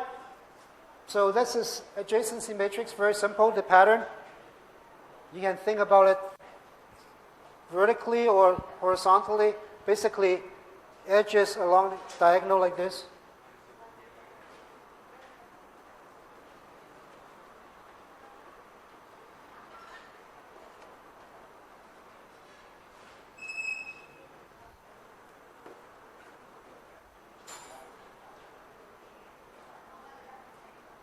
So anybody want to play this game? Who wants to start?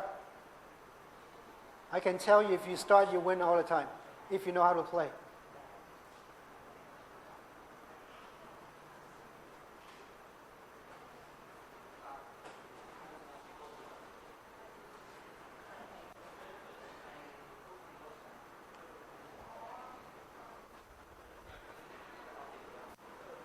Two-player game.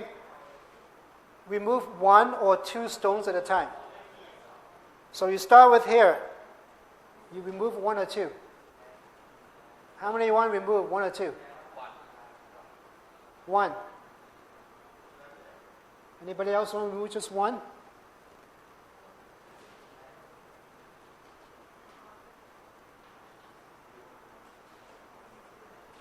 Well, to look at it, to solve this, actually we don't start from here.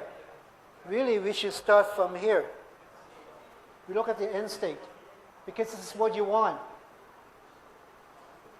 You want here. You start from here and start tracing back to see where you want to be, because you want to be here.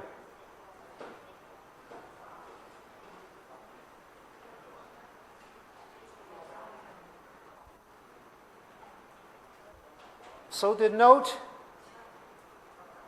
you don't want to be ending up with is this. I mean, you want this note. So that means to get here, either here or here. So if when it's your move and it ends here, ends in 2, then you'll lose because the next player will just go this way. If it's here, you also lose because the player will go this way. So you don't want to be here. You want to be here. Because when you're here, the next player have to go either here or here, and then the next move you win. So you want this note, you want this note. You don't want this note, you don't want this note, because again, you want this note. You don't want this, you don't want this, you want this note.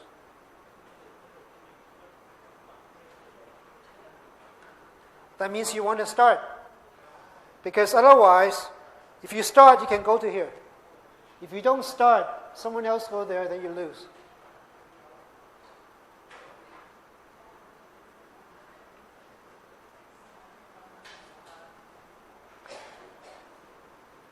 Okay. So with matrices, there are a lot of things we can do. Simple thing we can do is, for example, simple arithmetic. We can add, subtract, multiply. And we have standard mathematical rules for matrix manipulation, which you probably have not, we have not taught you in this, I guess, program yet. But some of you might have background from before. It involves linear algebra, which we should or we want to teach in the future instead of calculus or on top of calculus.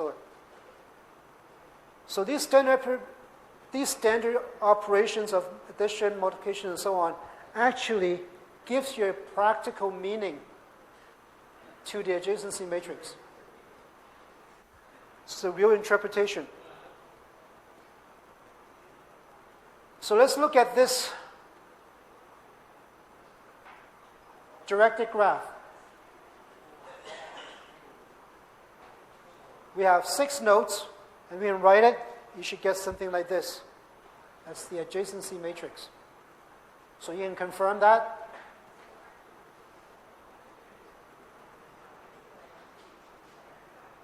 We can also multiply the intrinsic matrix. M can multiply M, and there's a meaning to it. What does it mean? M squared. So to calculate matrix multiplication, you take if it's two, like for example, second row and the third column, and you multiply like this to get the value for 2, 3. So this is a simple matrix operation. M times M means you take this, whatever ith row and jth column, then that's the entry for Mij, for the new, or M square Ij in this case. So I think you're familiar with matrix multiplication. But if not, that's the concept. And you see this value is actually 2. So what does it mean, 2?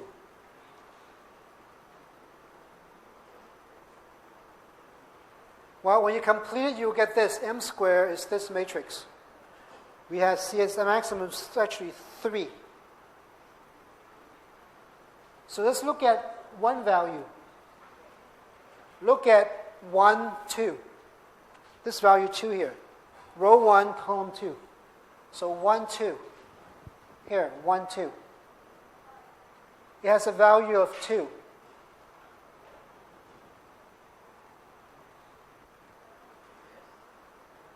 So why does it have a value of 2? Any idea?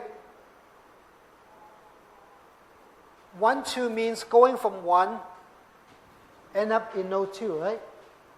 Straight graph. This value of 2 means there are 2 paths that you can take from 1 to 2. First path, here, 1 to 3 to 2. First path. Second path, 1 to 4 to 2. So there are 2 different paths you can take to go to 2. So it's 2. So it turns out this square, this term here, the exponent gives you the number of paths. Actually, sorry, number of paths. Let me quantify. Not actually, number of paths that has 2 edges. 1 edge, 2 edge. 1 edge, 2 edge. If it's M3, that means number of paths with 3 edges. M4, number of paths with 4 edges.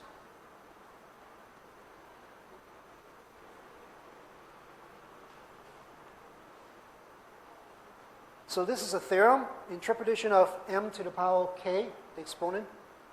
If m is the adjacency matrix with this vertices, row I, column j means the number of k step walks. So it's m to the k. M squared means it's 2 step walks, 2 edges connecting I to j. If it's m to the k, that means there are k steps, k edges connecting I to j.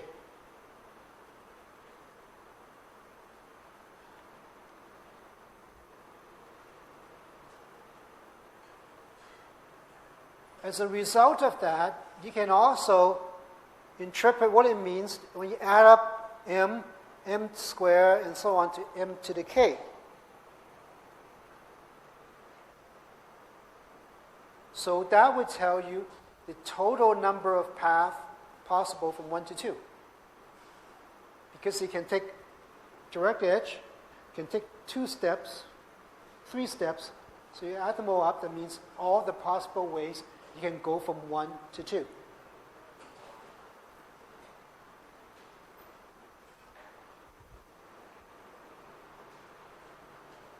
So that will count the number of walks from node I to node j, all possible walk.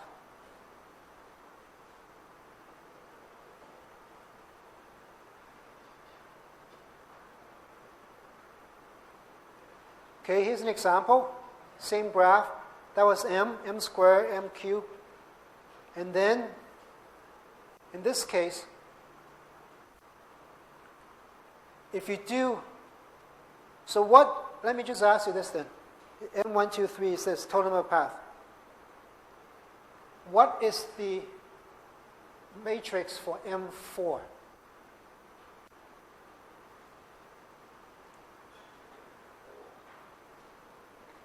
This is M1, this is M, M2, M3. What do you think M4 is?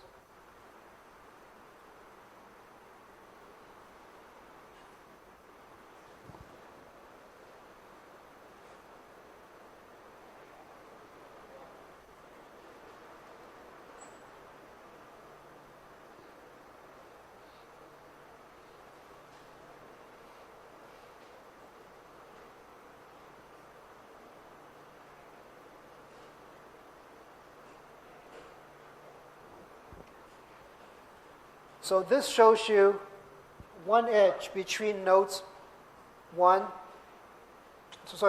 from 2 to 1. From 2 to 1, one edge. You can go there. This is M1. M2, two edges. From 1 to 2, there are two edges. 1, 2.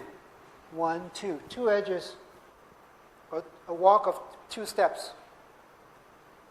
And then 3. 1, 2 also has 3. So where's 3?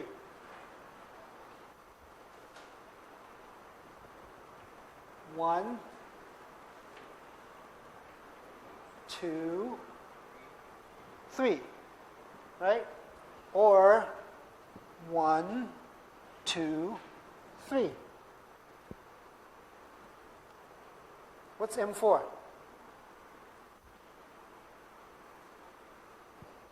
In this example.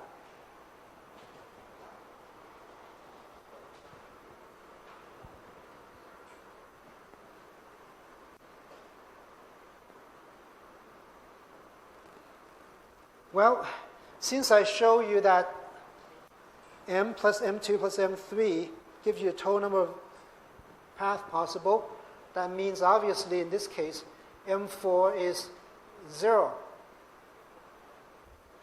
All zeros.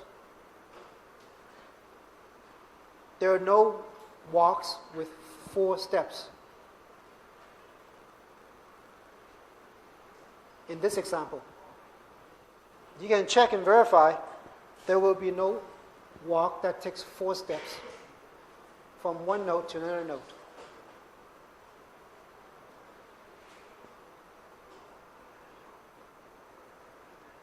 So that means M4 is 0, M5 is 0, M6 is 0, everything higher is 0. That means total number of paths possible, just M1 plus M2 plus M3. If you want, plus M4 plus M5, doesn't matter because it's all 0.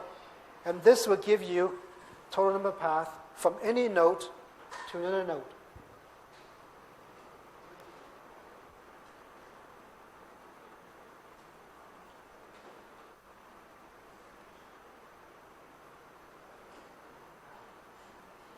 A lot of material, right?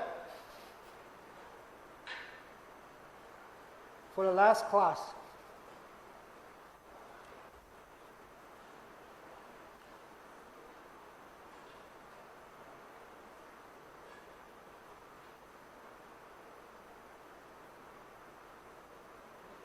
How many of you are still following me? Anyone still following me?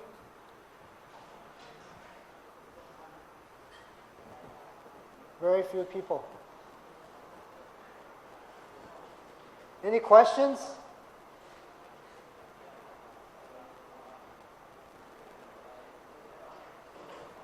So this example shows you M1, which basically is the adjacency matrix. You find this from looking at direct connection from one node to another node. Is there a direction edge going from node I to node J? Is there a connection? So 2, 1, there's a connection. 2 to 1 is a connection. So we put a 1 there. So we complete M1. So M2 means not direct, one step, immediately adjacent, but takes 2 steps to go from I to j. So from 1 to 2, 1 step, 2 steps, 1 step, 2 steps. And there are 2 such walks possible. And then 3 steps. And in this example, there are none for 4 steps and higher. What is that?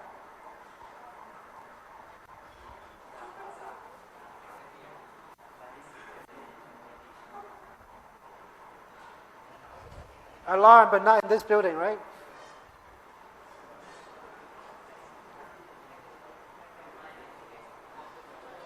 So as a result, since M4 is 0, all we have to do is add M1, M2, M3. We get all possible.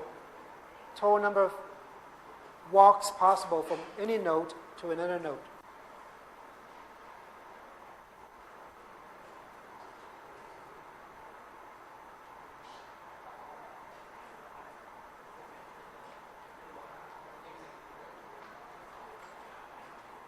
Okay, so previously we also talked about relations, functions and relations.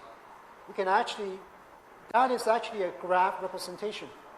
When we show one domain, codomain, we have a relations going from one domain to codomain. That's actually a graph. We have nodes and we have edges. So the arrow diagrams we've shown before for relation R is actually a graph, a directed graph.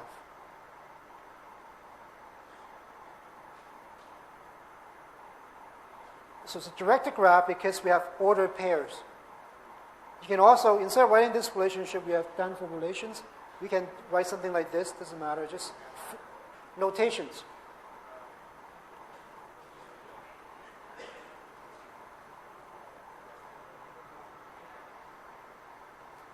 Okay, so since this is a graph, obviously we can also determine adjacency matrix for a relation.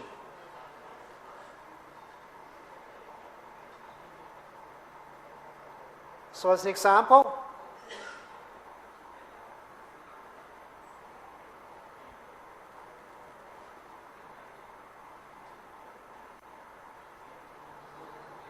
okay, I know it's the last class, but I'm telling you, there's a question on the exam similar to this.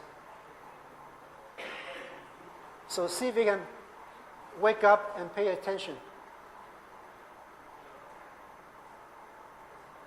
There's a question, or part of the question in the exam, similar to this.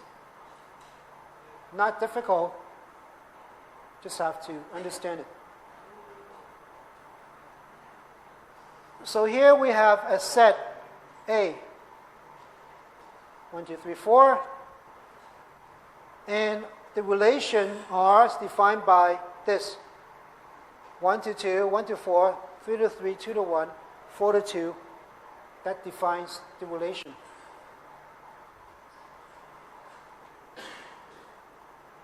From this relation, we can form an adjacency matrix.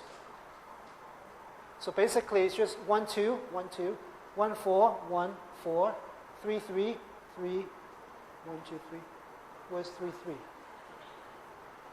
Something wrong?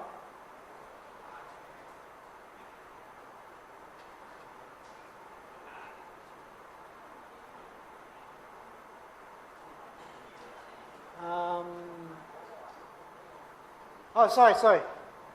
2 separate questions. Question 1 and question 2. Not related. So the question 1 asks you to find graph and adjacency matrix. So the solution is here. This is actually the graph. So we have 1, 2, 3, 4. 1, 2, 3, 4. The relations given by this. 1 to 2, 1 to 4. 1 to 2, 1 to 4. We also have 3, 3. 3 to 3. And then we have 2, 1, and 4, 2. 2 to 1, 4 to 2. So this is a graph.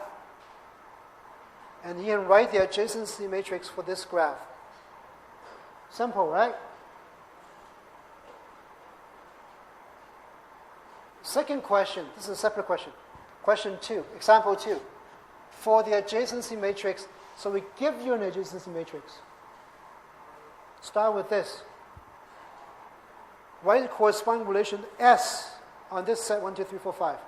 So there are 5 rows, 5 columns. That means there are 5 members, 1, 2, 3, 4, 5 in this set. So what is the relation for this? And show the graph. So the graph ends up to be this. The relation is simple. What's the relation? We put 1, 2, 3, 4, 5, 1, 2, 3, 4, 5, and we said 1, column 1 goes to 2, goes to 4. So 1 to 2, 1 to 4. Right? So we can do that opposite of what we've done here. We start with this, we build this, and we can also show the relation. So the domain and codomain are the same, 1, 2, 3, 4, 5, or 1, 2, 3, 4 in these examples. And the graph for relation S turns out to be this.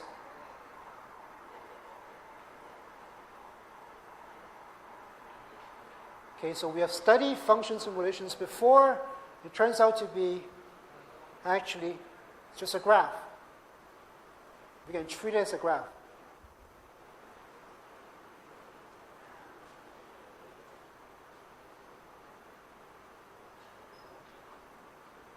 Okay, not everything I'm going to say today will be in the exam, but I told you what would be in the exam.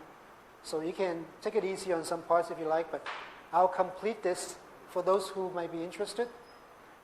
Boolean operations and compositions of relations. Boolean means it's like binary, true or false. So we can find a connection between matrix arithmetic and also composition using Boolean arithmetic. So you have done this last semester, right? You have learned about Boolean arithmetic last semester. You might not remember, but you have learned it. And you might have learned it before as well. So given true or false, or 0 and 1, we have the dot product and we have addition. So if it's 0, 0, then you get all zeros. 0, 1 means the dot product would be 0, but one or the other, that means A plus B is 1. So these are relations in Boolean arithmetic that you all learned last semester already. So this is a review. We can make use of this.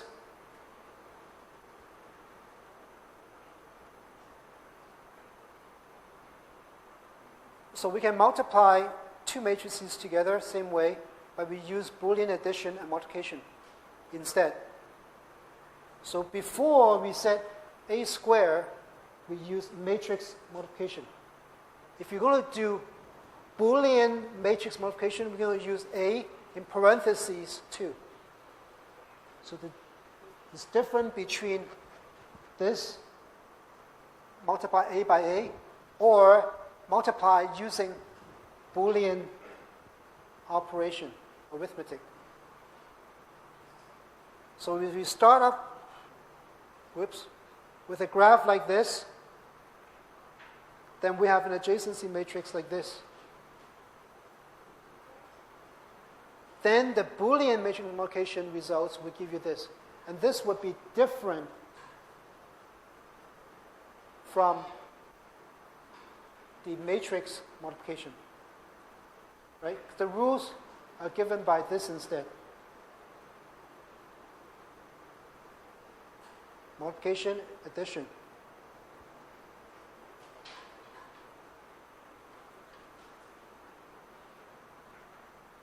So here we can have a composite relationship. We talked about this previously.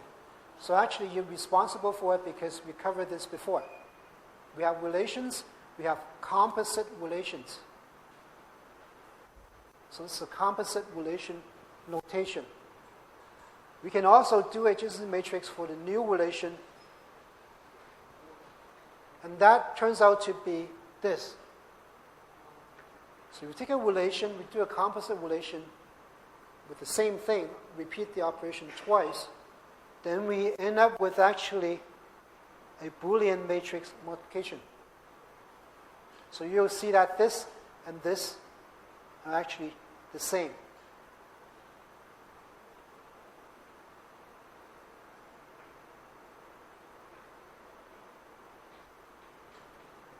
So this is actually a theorem. So if R is a binary relation that we talked about before, and A is the adjacency matrix, on set A, and the adjacency matrix is M, then if you perform Boolean multiplication on the matrix M, it turns out to be the adjacency matrix for the composite relationship R and R. So when you do a composite relation, you would get this as the adjacency matrix. So again, there's some real interpretation. So before, when we do multiplication of the adjacency matrix, we have a number of walks possible. Now here, we show it's the composite for the function.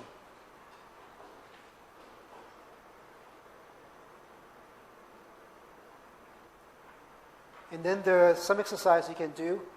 I'll post some exercise you can do. So it would not be a homework.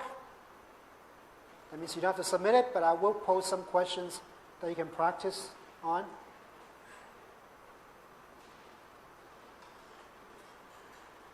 Any questions? We're not quite finished for the class, but any questions? Because you are responsible, technically, supposedly, up to here. Even though I told you some part might not be, but you should have some understanding. Any questions?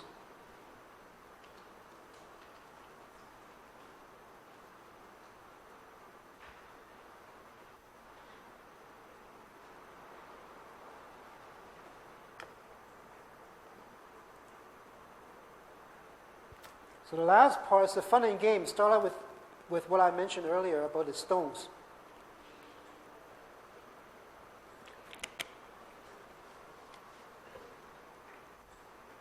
And the reason for you to pay attention, if you like, is because I'm going to put a bonus question in the exam.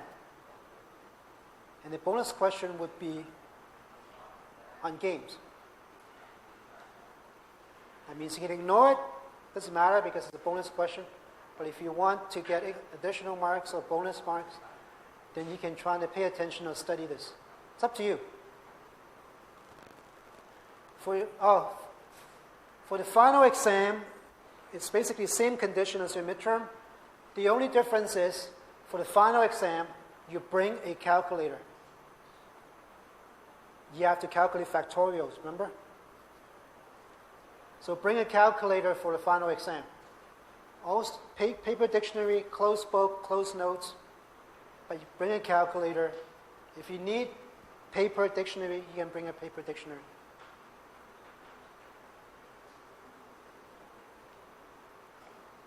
Okay, so the last part, that should be 7.5, not 7.3. It's graphs in puzzles and also games. So graph theory is used a lot in games, especially strategies and how to win in games. So if you're serious about playing games, you might want to learn more about graph theory if you want to win. If not, then just for fun, still it's okay. It's good to learn about the basics. So one of the simple games is called river puzzle. So you might have seen something similar in your own culture. It's slightly different. So the premise is this. You need to travel from point A to point B. In this case, you need to cross a river. So you have three things you want to carry over. Goat, a wolf, and a cabbage. So you know that the goat likes to eat the cabbage, and you know the wolf likes to eat the goat if given a chance. Right? So you'll be there to make sure that that doesn't happen. So the question is, how do you transport these three things from one side of the river to the other side? So we can solve this using graph theory relatively easily. Okay, so we use a boat and a traveler, and in this case, at most one item. So depending on the puzzle proposed to you, it could be one item, could be two items, whatever the conditions are. So in this case, the constraint is that you take one item with you.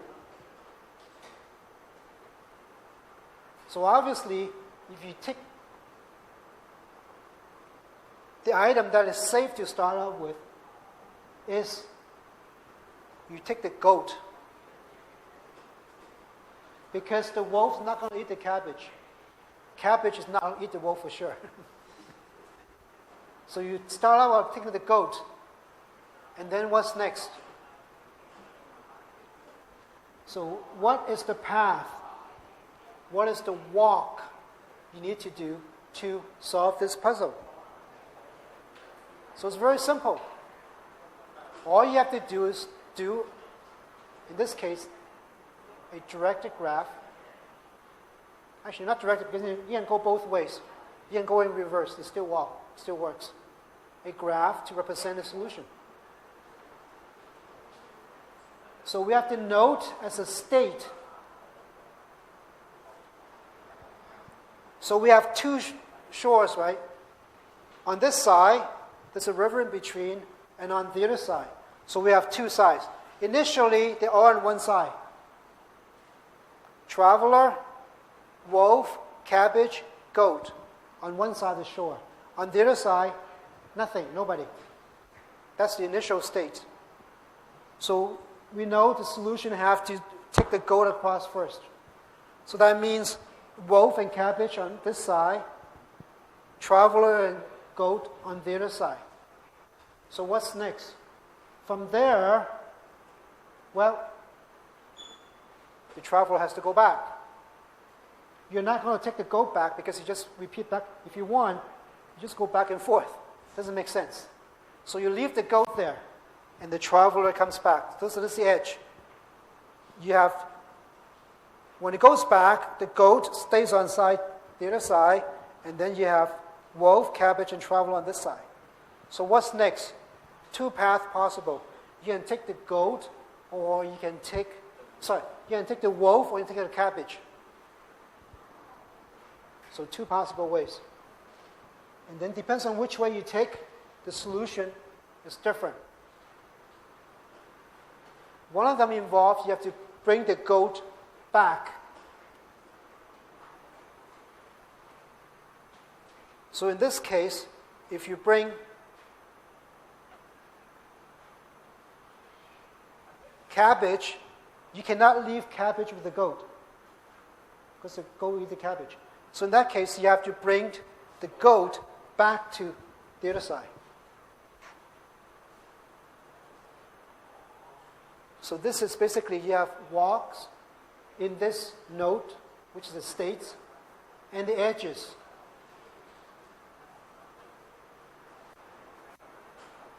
Is basically the path you take. Okay, these are the possible paths. So if you look at this, when you complete this, a solution consists of here, here, here, here, here, here, or here, here, here, here, here, here. So the two possible solutions. And you can show this in a graph.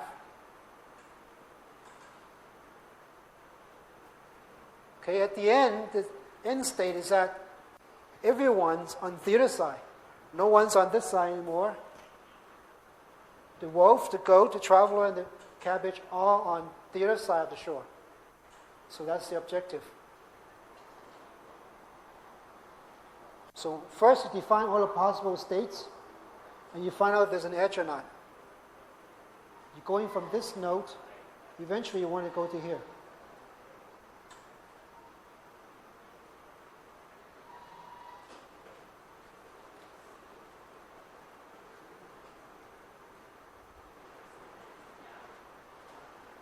So the beginning state is this one,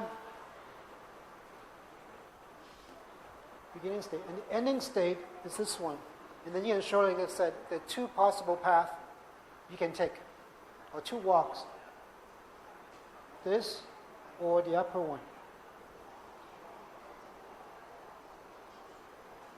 There are other puzzles you can actually some of these might not be valid anymore. Actually, I didn't check. But there are different puzzles based on a similar idea. You can actually visualize it in terms of graph.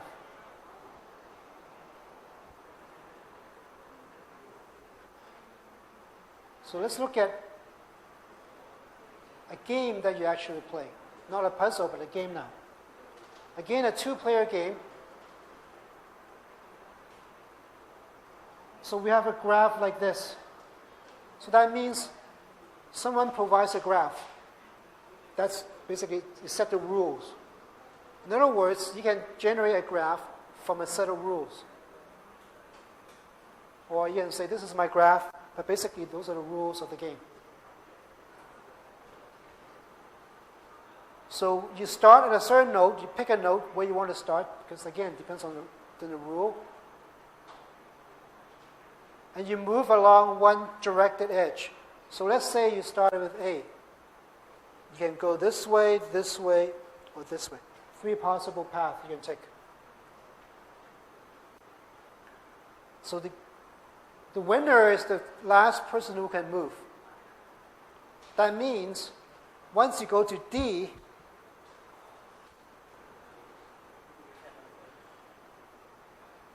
you cannot move anymore, right? That's the end node. From D, there's nowhere to go.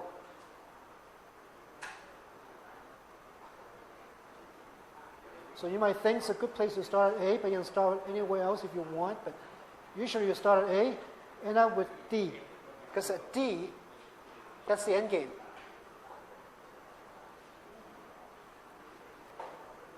So once your move, you want to move to D. And then the next player cannot go, then that player loses.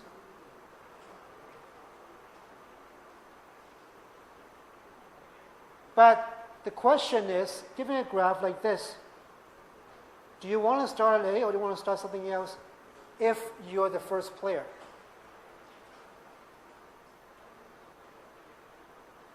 So same as this game. Do you want to go first or do you want to go second? In this case, we know we want to go first. But in this case, instead of asking you first or second, ask you if you're starting, where do you want to start? Obviously, if you start at D, you win. I start at D, you cannot go anywhere. I win. So, but maybe you cannot start at D. You have to start somewhere else. You don't want to start at G, because start at G, and then the player will win. So basically, that's what it means. You go back.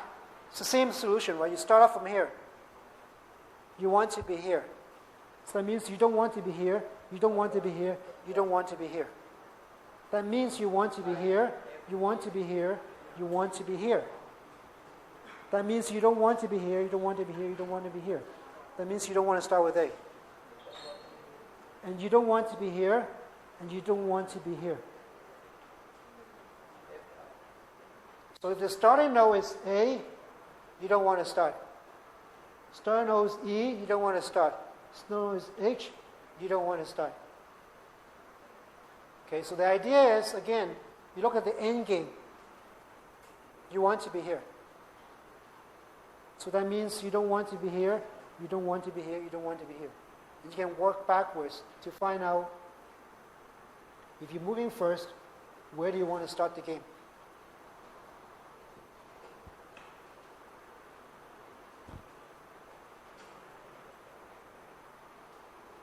And the answer is you want to start at B, F, or I, other than D? If that's the question. So we talked about this already, actually. There are different variations of this game.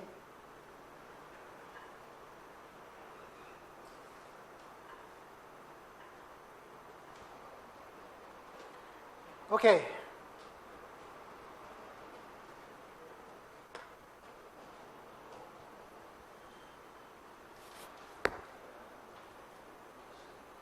So actually, that's all I have to say.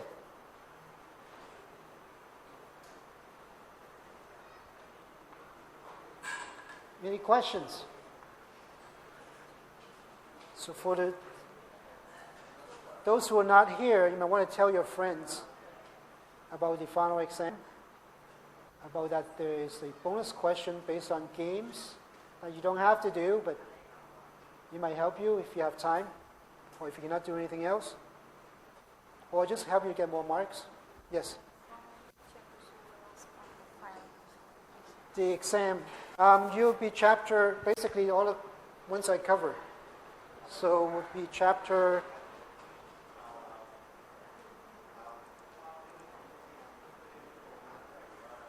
3, 4, 5, 7, 1, 7, 3, 7, 4.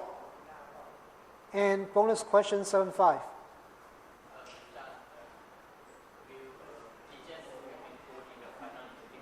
Pigeonhole? You can treat it as a graph. If you want, pigeonhole is not in the exam initially, but pigeonhole is actually like a graph.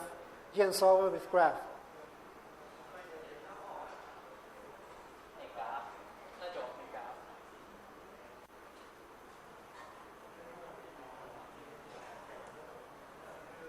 Any other questions?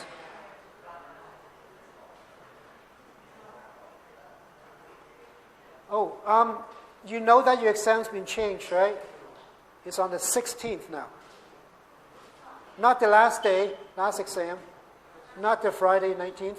Now it's on Tuesday 16th in the morning, 9 o'clock. So you have to wake up early. I didn't set it. They just changed it. I didn't even know. I say, oh, really? You have to wake up early, 9 o'clock in the morning, your exam. Tuesday 16.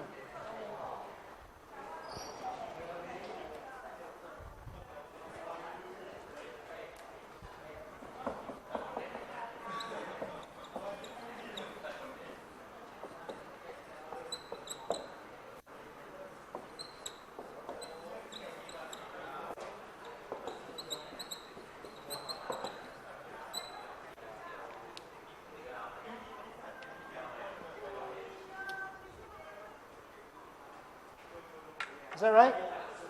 Sorry, 16.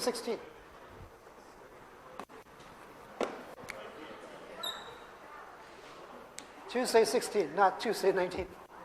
It's not Friday 19. It's been moved.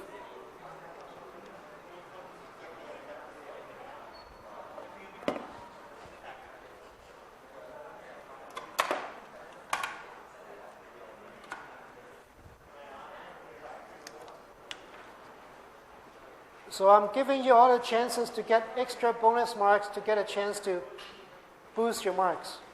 But you have to study and understand. Try to. So if you have questions, you can try to reach me in my office. You can send me a note on Emoto. I haven't used Emoto the last few times, but still there. You can send me a message if you have questions. And I'm not sure if anyone's organizing a tutorial for you. Is anyone organizing a tutorial? Do you know of? No? No tutorials? Okay. Anyone want to give a tutorial? Do you need a tutorial? I mean, I won't be there, but... Well, you arrange yourself if if you need something to